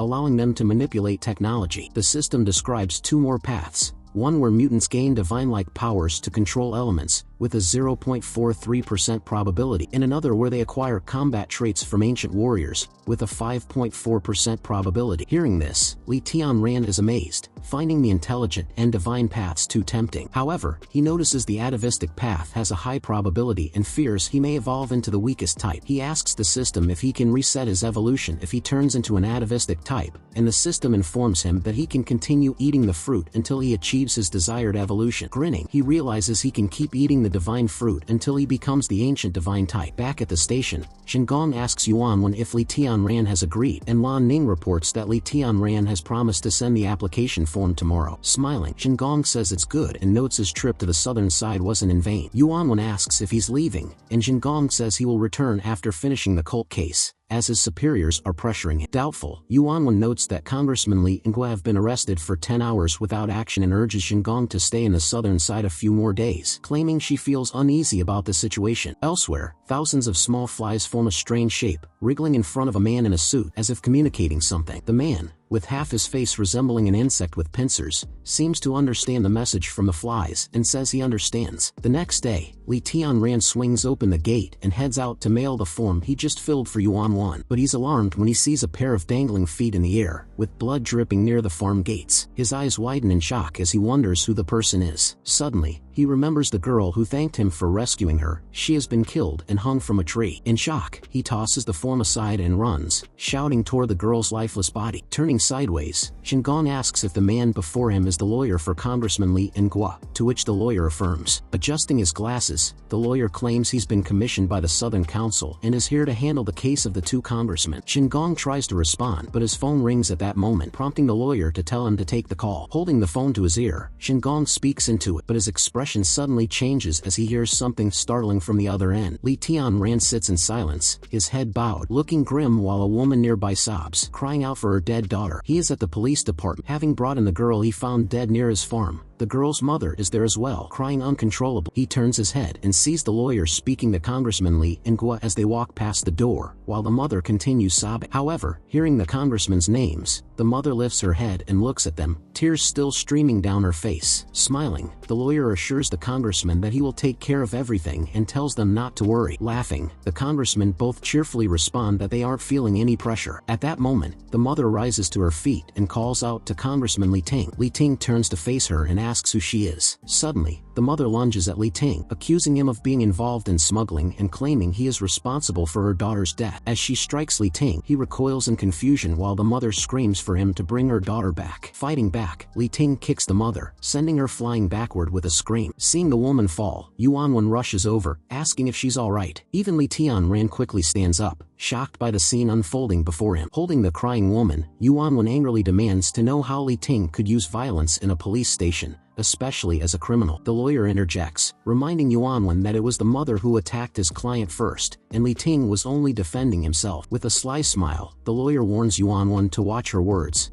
adding that the congressmen have already been released on bail, so they are no longer criminals. Hearing this, Yuanwen is left in shock. Still grinning, the lawyer calmly asks the mother to control herself, warning her that she could be held accountable for attacking a congressman. Bewildered, Yuanwen insists it's impossible for the congressman to be released on bail. Pushing his glasses back, the lawyer points out that they're dealing with members of parliament. He begins explaining that none of the evidence, statements, inspections, audiovisual materials, or electronic data will ever convict the congressman. Hearing the lawyer's audacity and confidence, Li Tianran is visibly surprised. Red with anger, Yuanwen insists that they've already arrested the leader, and his testimony will be counted. However, the lawyer points out that the maximum detention period is only 24 hours, so the congressman will be released. As the congressman and the lawyer walk away, the lawyer compliments Yuanwen on her dedication but advises her to better distinguish between criminals and good citizens in the future. He adds that they have a busy schedule and no time to cooperate with Yuanwen's investigation, which greatly angers her. Nearing the exit, the lawyer turns slightly and informs Yuanwen that the witnesses she mentioned have already been diagnosed with psychiatric conditions,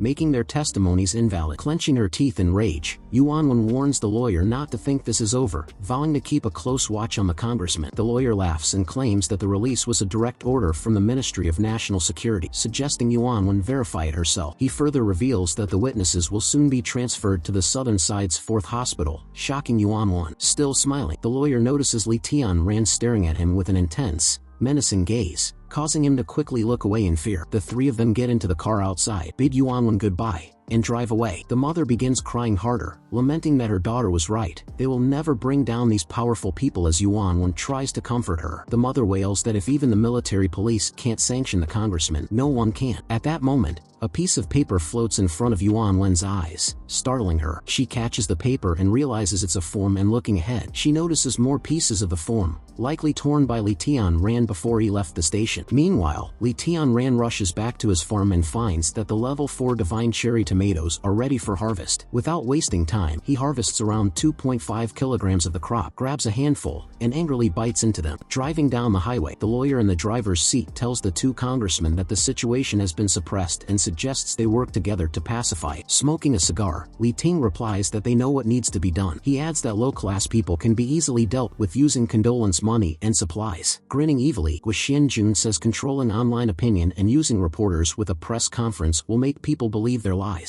Gritting his teeth, Li Ting snarls, irritated by the idea of pretending to be good in front of the masses. Guo Xianjun advises Li Ting to be patient, noting that their focus should be on appeasing the public and securing future food supplies. Inhaling the cigar, Li Ting agrees. But in that moment, Guo Xuanjun's head is suddenly slashed clean off his body. Blood splatters throughout the car, and in shock, Li Ting turns to see Li Tianran staring at him through the window. Li Ting screams, demanding to know how Li Tianran dares to attack a congressman, and as the car swerves dangerously, he yells that Li Tianran is courting death. Noticing the strange colored blood from the dead congressman, Li Tianran calmly states that they must have eaten those eggs, but a terrified Li Ting insists he didn't. Raising his sword, Li Tianran declares that since the congressmen don't want to be human beings, they're better off dead. Swinging his blade as the lawyer screams in terror, the car crashes into a tree and comes to a stop as blue-colored blood splashes everywhere. Amidst the blood, the egg, still in its early development stage, falls to the ground. As it wriggles and moves, Li Tianran steps on it, crushing it into a pulp. He then throws a divine cherry tomato into his mouth, and after eating it, he evolves into the atavistic form. He notes that despite eating his fourth divine cherry, he only evolved into the weakest form, so he eats another cherry but experiences the same result. After eating too much, he burps and decides to stop until he can digest properly. However, upon eating the last cherry, he feels something strange. His eyes blaze and sparkle as he successfully evolves into a rare intelligent brain type and gains telepathy skills. Intrigued, he decides to test the new skill. Standing still, he raises his hand, focusing, and discovers he has a range of about 1 meter for sensing living creatures. Spotting a bird nearby, he catches it, wanting to see how direct contact with animals affects his new ability. To his amazement, he hears the bird ask for rice and realizes he can understand living creatures just by touching them. However, he admits the skill isn't enough and considers resetting to obtain a better evolution, but first decides to call the hacker, Lan Ning. The hospital corridor is perfectly clean, with its walls and floor reflecting like glass. Inside the vent, Li Tianran speaks through his earpiece, informing Lan Ning that the person locked up in the hospital room isn't the target, but Lan Ning insists the electronic eye indicated otherwise. Li Tianran explains that the prisoner was replaced and that the person in the hospital is a look-alike, to which Lan Ning replies he will track down the real prisoner. After a few moments of typing, Lan Ning announces he found the prisoner and sends Li Tianran a photo, noting that the target is always on the move, so Li Tianran will have to locate. Li Tianran realizes the target is underground, which is why his telepathy didn't detect. Meanwhile, in the sewers below, Xiaosheng, still in his signature white cloak, is making his way toward the exit. Suddenly, he senses something behind him and turns an alarm. An attack comes his way, but he manages to block it, though just barely. Grinning, he realizes it's Li Tianran, sword raised, who attacked. Observing Xiaosheng's quick reflexes, Li Tianran notes that he has grown faster and swings his sword once again, but Xiaosheng dodges. Daring Xiaosheng to dodge again,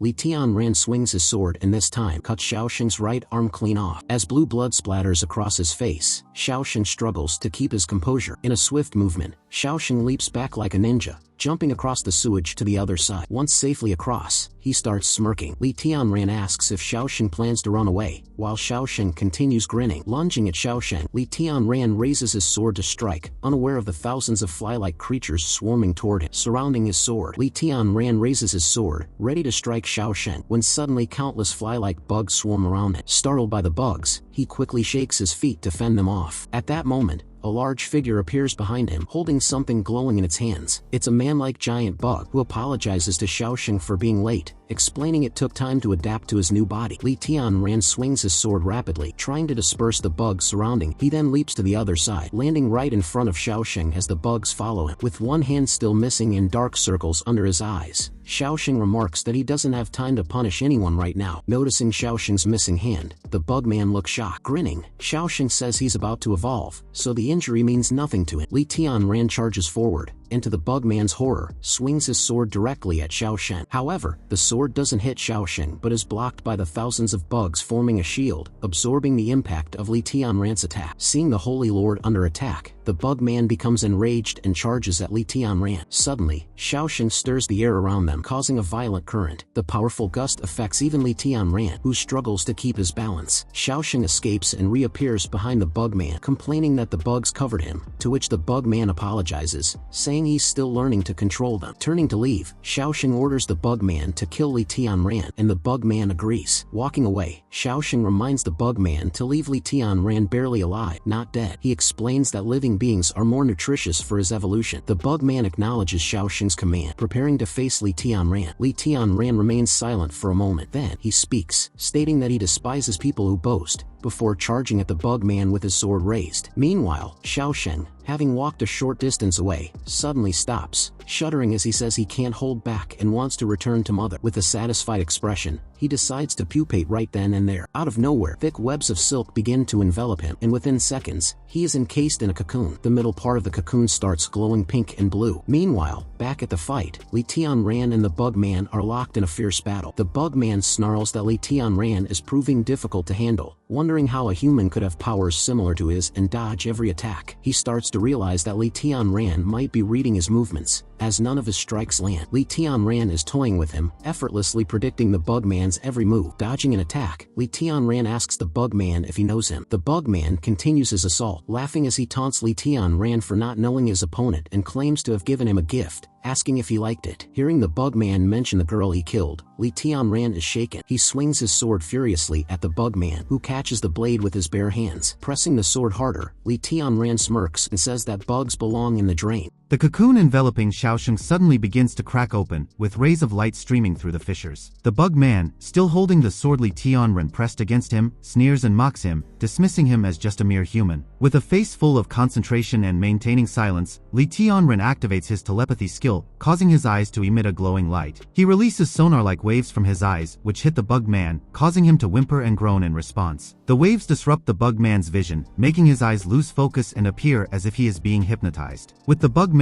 under his mental control, Li Tianran begins sifting through his memories. Within these memories, Li Tianran sees the Bugman, before his transformation, as a mere man kneeling before Xiaosheng. Xiaosheng, gazing down at the city mayor, promises to grant him immortality and help him evolve into a superior human form. The mayor clings desperately to Xiaosheng's robes, expressing his eagerness for eternal life and pleading with Xiaosheng to fulfill his request. As dark, large tentacle-like things begin to ensnare the mayor, he vows to do whatever is necessary to achieve his goal. Suddenly, one of these tentacles enters the mayor's mouth. Xiaosheng explains that the Lord requires the worship of believers, preferably young and lively women, while the tentacle continues its unsettling procedure. After the tentacle withdraws from the mayor's mouth, he coughs and gasps, struggling for breath. The mayor then agrees to offer any tribute to the Lord. The memories shift, and Li Tianran learns that the mayor was responsible for the kidnapping and sacrificial rituals of innocent girls. Despite these heinous acts, the mayor never showed remorse, believing that his actions were simply necessary for his own survival in this harsh world. Now transformed into the Bugman, the mayor recoils as his mind is red and, puzzled, asks Li Tianran what he has done to him. Exhausted from delving into the Bugman's memories, Li Tianran takes a deep breath, his stamina drained. He opens his inventory, retrieves the ancient medicine carrot, and consumes it to restore his energy. Once his stamina is replenished, Li Tianran points out that the Bugman's true identity as the mayor was something he had not anticipated. Shocked, the Bugman asks how Li Tianran discovered his true identity. Li Tianran reveals he accessed the mayor's memories, leaving the mayor stunned as he questions how it's possible, wondering if Li Tianran is an evolved human and speculating that only special eggs can enable such evolution. Li Tianran dismisses the idea, stating that he does not require those disgusting, slimy eggs to evolve. He explains that the outcome of consuming those eggs is not evolution but rather parasitism, prompting the mayor to ask for clarification. Li Tianran asserts that he saw this conflict within the mayor's consciousness and explains that the bug's consciousness is competing with the mayor's for control of his body. He adds that once the bug's consciousness completely overtakes the mayor's mind, the mayor will undergo an evil transformation and his own consciousness will disintegrate. He then questions how long the mayor's consciousness and personality will endure before being entirely consumed and transformed into a mindless monster. The mayor insists he's far superior to lowly ants, boasting that he consumed a high-level egg, second only to the prince's, and claims that even if he loses consciousness, he will still become a superior being unlike ordinary humans. Li Tianren contemplates the mayor's reference to the prince. He recalls Xiaosheng's previous statements and wonders if the mayor might have ingested the prince egg. At that moment, the system alerts him to the detection of a new living body, causing him to curse in shock. Xiaosheng, now transformed into the bug man, attacks Li Tianren from behind. Blood splatters from Li Tianren's wound, leaving him bewildered as he questions how Xiaosheng could have evolved so rapidly. The mayor looks on in surprise as Li Tianren is unexpectedly attacked, causing his left arm to be completely severed from his body. Xiaosheng dashes forward, positioning himself in front of the mayor,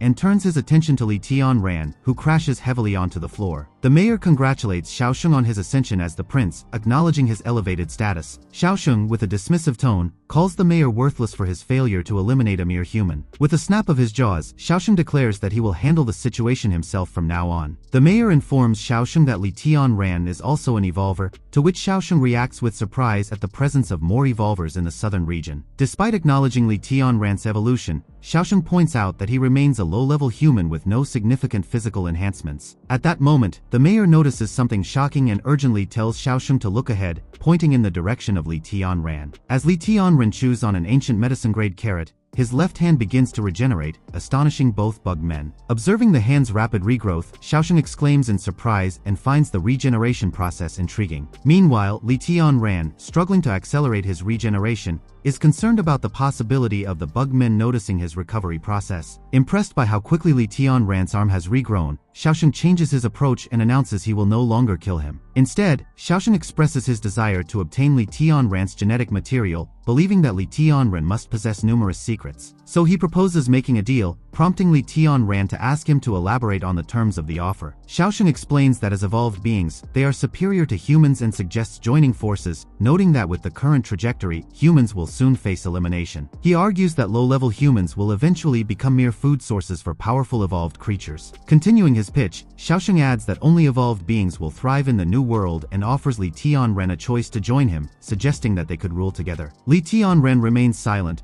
listening to Xiaosheng's proposition until Xiaosheng eventually asks if the idea of ruling together appeals to him. After a moment of silence, Li Tianren responds, acknowledging the grandeur of Xiaosheng's speech but stating that it is unfortunate humans are not his preferred subjects. He advises Xiaosheng not to underestimate humanity, implying that there is more to humans than what Xiaosheng perceives. Recognizing that the negotiation has failed, Xiaosheng prepares to take action. He lunges at Li Tianren, deciding to eliminate him and use him as nourishment. Meanwhile, at the farm, Li Han is busy gathering crops when she suddenly cries out in pain. She collapses to her knees, clutching her stomach, prompting Uncle Nan to inquire about her condition. With a pained expression, she explains that her chest began throbbing suddenly and hopes that some rest will alleviate her discomfort. Despite the pain, she senses an ominous feeling and asks Nan to continue harvesting the crops, stressing Li Tianren's emphasis on stockpiling food before the second wave. Although still feeling unwell, she reassures Nan that she feels better and insists she will not delay Li Tianren. Back in the sewer, Xiaosheng exclaims with triumph as he realizes that Li Tianren can only repair his body by consuming the strange fruit. He then decides to prevent Li Tianren from eating the fruit, ensuring that he will be unable to recover. Li Tianren, restrained by Xiaosheng, continues to gasp and struggle to free himself. Meanwhile, the mayor appears to have been defeated,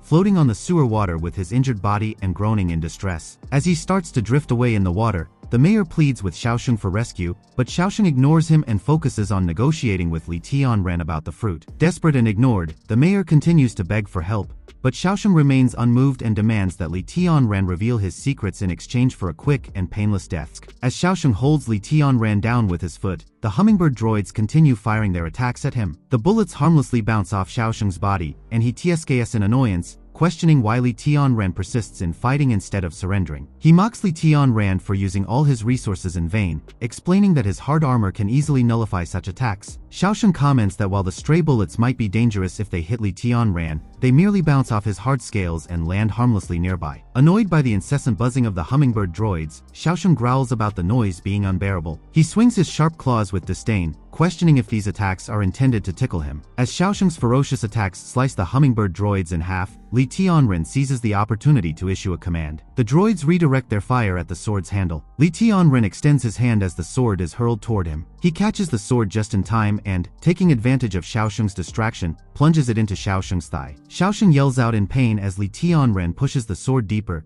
commenting that although Xiaosheng's armor is formidable, his joints are vulnerable. Shocked and enraged, Xiaosheng curses Li Tianran as he suffers a severe injury to his legs. As Xiaosheng collapses to his knees, Li Tianran quickly jumps back, maintaining a safe distance from Xiaosheng's reach. Once at a safe distance, Li Tianran retrieves and eats the carrot from his inventory. The ancient medicine carrot works its magic, healing Li Tianran's wounds, and he acknowledges that he cannot continue fighting in this condition and needs to think of a new strategy. Meanwhile, Xiaosheng, heavily injured and kneeling, groans in frustration, cursing himself for just evolving and lacking the energy to repair his body. He growls in hunger, expressing his dire need for food. At this moment, he hears the mayor's desperate pleas for help. The mayor, still floating in the sewer water, begs for assistance, claiming he lacks the strength to stand, but Xiaosheng approaches him and dismisses him as useless. The mayor protests, asserting that if his body is repaired, he can regain his strength and reminding Xiaosheng that he still needs him to control the southern side. Xiaosheng, irritated by the noise, notes that his hunger is so intense that he feels like he might die if he doesn't eat soon. He admits that he has no energy left to fight and capture Li Tianran and expresses his bad mood. Realizing his situation,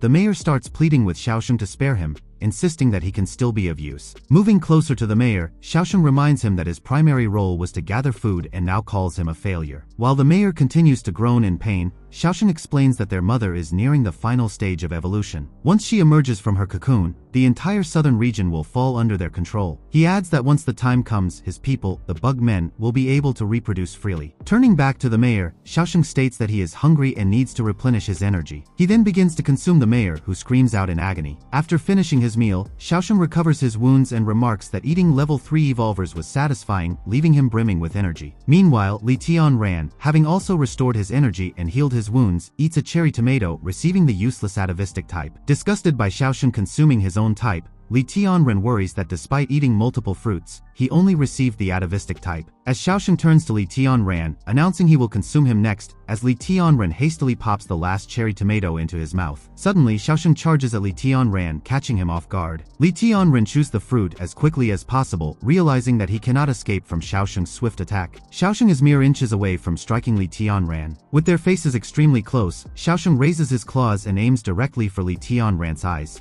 Li Tianran's eyes widen in shock as he witnesses Xiaosheng's claws suddenly stop inches from his face, realizing that Xiaosheng is now unable to move. It appears that Li Tianran has successfully evolved into the ancient divine type with the last fruit he ate, unlocking gravity-related abilities. He exclaims with a relieved smile that the ancient divine evolution is an extremely rare and powerful rule system. The system explains that the ancient divine evolution is divided into elemental, supernatural, and rule systems, with the rule system encompassing powers related to gravity, acceleration, and inertia. Mastering these kinds of powers is so formidable that a person could be considered a god. Recognizing the potential of his new abilities, Li Tianran acknowledges that the rule system is indeed a broken skill, noting that he now has a 3-meter range within which he can control gravity. The next skill he has is field expansion, extending his gravity control tenfold for a short period, though it drains significant mental and physical energy. To experiment with his powers, Li Tianran raises his hand, making Xiaosheng lift off the ground and causing him to scream in fright. With a powerful force, Li Tianran then propels Xiaosheng backward with tremendous strength. Xiaosheng crashes hard into a nearby wall, coughing up blue blood and looking dazed. He is astonished that Li Tianran, despite being only a level 3 evolver, has become so powerful in mere seconds. Li Tianran, still holding his hand raised, lowers it with a grin,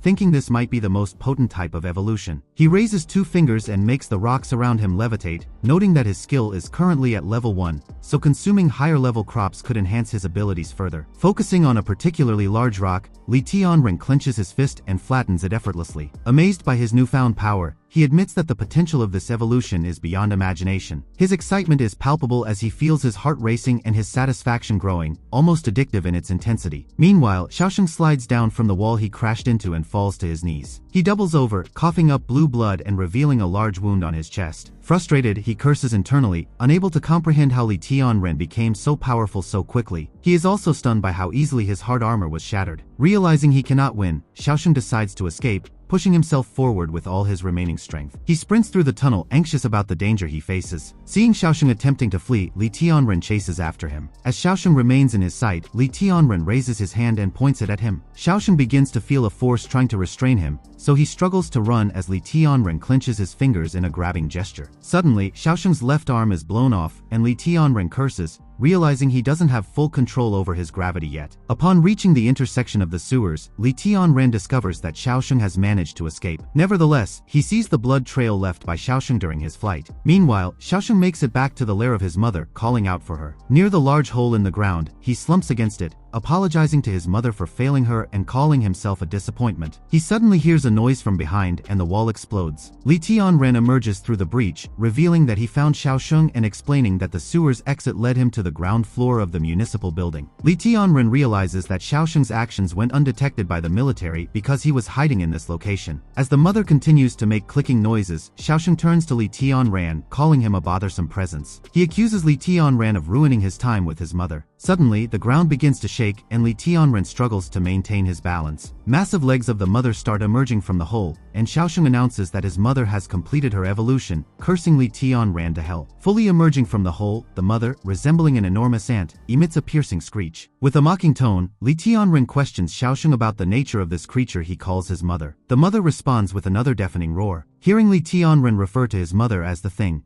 Xiaosheng angrily shouts at him to shut up. He bellows that his mother is the most loving in the world, despite her bad temper, beatings, and starvation. Xiaosheng recounts that while his mother punished him for not topping exams, she heroically saved him when they were surrounded by mutant ants. He recalls how she pushed him away to safety while he fled like a coward, leaving her to die. Deeply grieved, Xiaosheng reflects on his cowardice while his mother died to protect him. Li Tianren finds Xiaosheng's devotion and behavior quite strange. Xiaosheng vows he will not let Li Tianren harm or disrespect his mother. Meanwhile, the level 7 Beast King, the Queen Ant, calls out, saying she is very hungry and low on energy. Xiaosheng looks up, understanding that his mother's hunger is expected in her newly evolved state. He then turns to Li Tianren, declaring that he will now be their fist. Startled, Li Tianren quickly raises his hand, ready to use his gravity skill if necessary. Xiaosheng laughs evilly before his mother bites him from above, devouring him in a single bite. Li Tianren realizes that Xiaosheng intentionally allowed his mother, the Queen Ant, to consume him. He wonders why Xiaosheng would sacrifice himself so easily after making it this far. Looking at the Queen Ant, he realizes it's not a good situation. Now fully energized, the Ant Queen merges with Xiaosheng and radiates a powerful aura, glowing intensely. Li Tianren watches in silence as the room fills with a blinding flash of light. Meanwhile, in the lab, doctors cheer as they successfully replicate the divine gene from Xiaohei. Holding a large test tube of the replicated gene, the lead doctor shows it to the team, who prepare to inject it into Bai immediately. Feeling something strange, the doctor notices the lab equipment shaking, leading the doctors to wonder if it's an earthquake, but they continue with Bai's case. The shaking is felt citywide, centered on the municipal building, leading people to suspect a high-level mutant's appearance. Southern side military police deploy quickly, surrounding the municipal building with helicopters. Yuan Wen is aboard one of the helicopters. Suddenly, a small explosion sends boulders and dust flying. The Queen Ant, now a level 8 Beast King, emerges, having made a massive hole in the building. Yuan Wen is startled and asks if that's the real Beast King now in the city. She hears someone cursing and turns to see media personnel in a nearby chopper ready to record the scene. Surprised, Yuan Wen asks why they are there, causing the media crew to look scared. The reporter explains that they are from the Southern Side Daily Journal and got too excited, not wanting to miss the story. Frustrated, Yuan Wen shouts at them to retreat immediately. The reporter insists he won't miss the chance to cover the Beast King's appearance. He points out that it's the first time a Beast King has appeared in this area and wants to report and witness it firsthand. The chopper speeds towards the Beast King as the reporter declares he will be the first to cover the story, ignoring Yuan Wen's warnings. The reporter instructs the camera operator to zoom in on the Beast King. Following orders, the cameraman zooms in, making the Beast King clearer. As the camera zooms, a blurry figure, besides the Beast King, becomes visible. Li Tianren is revealed in the footage, engaged in battle with the Beast King. Shocked, the reporter drops his microphone,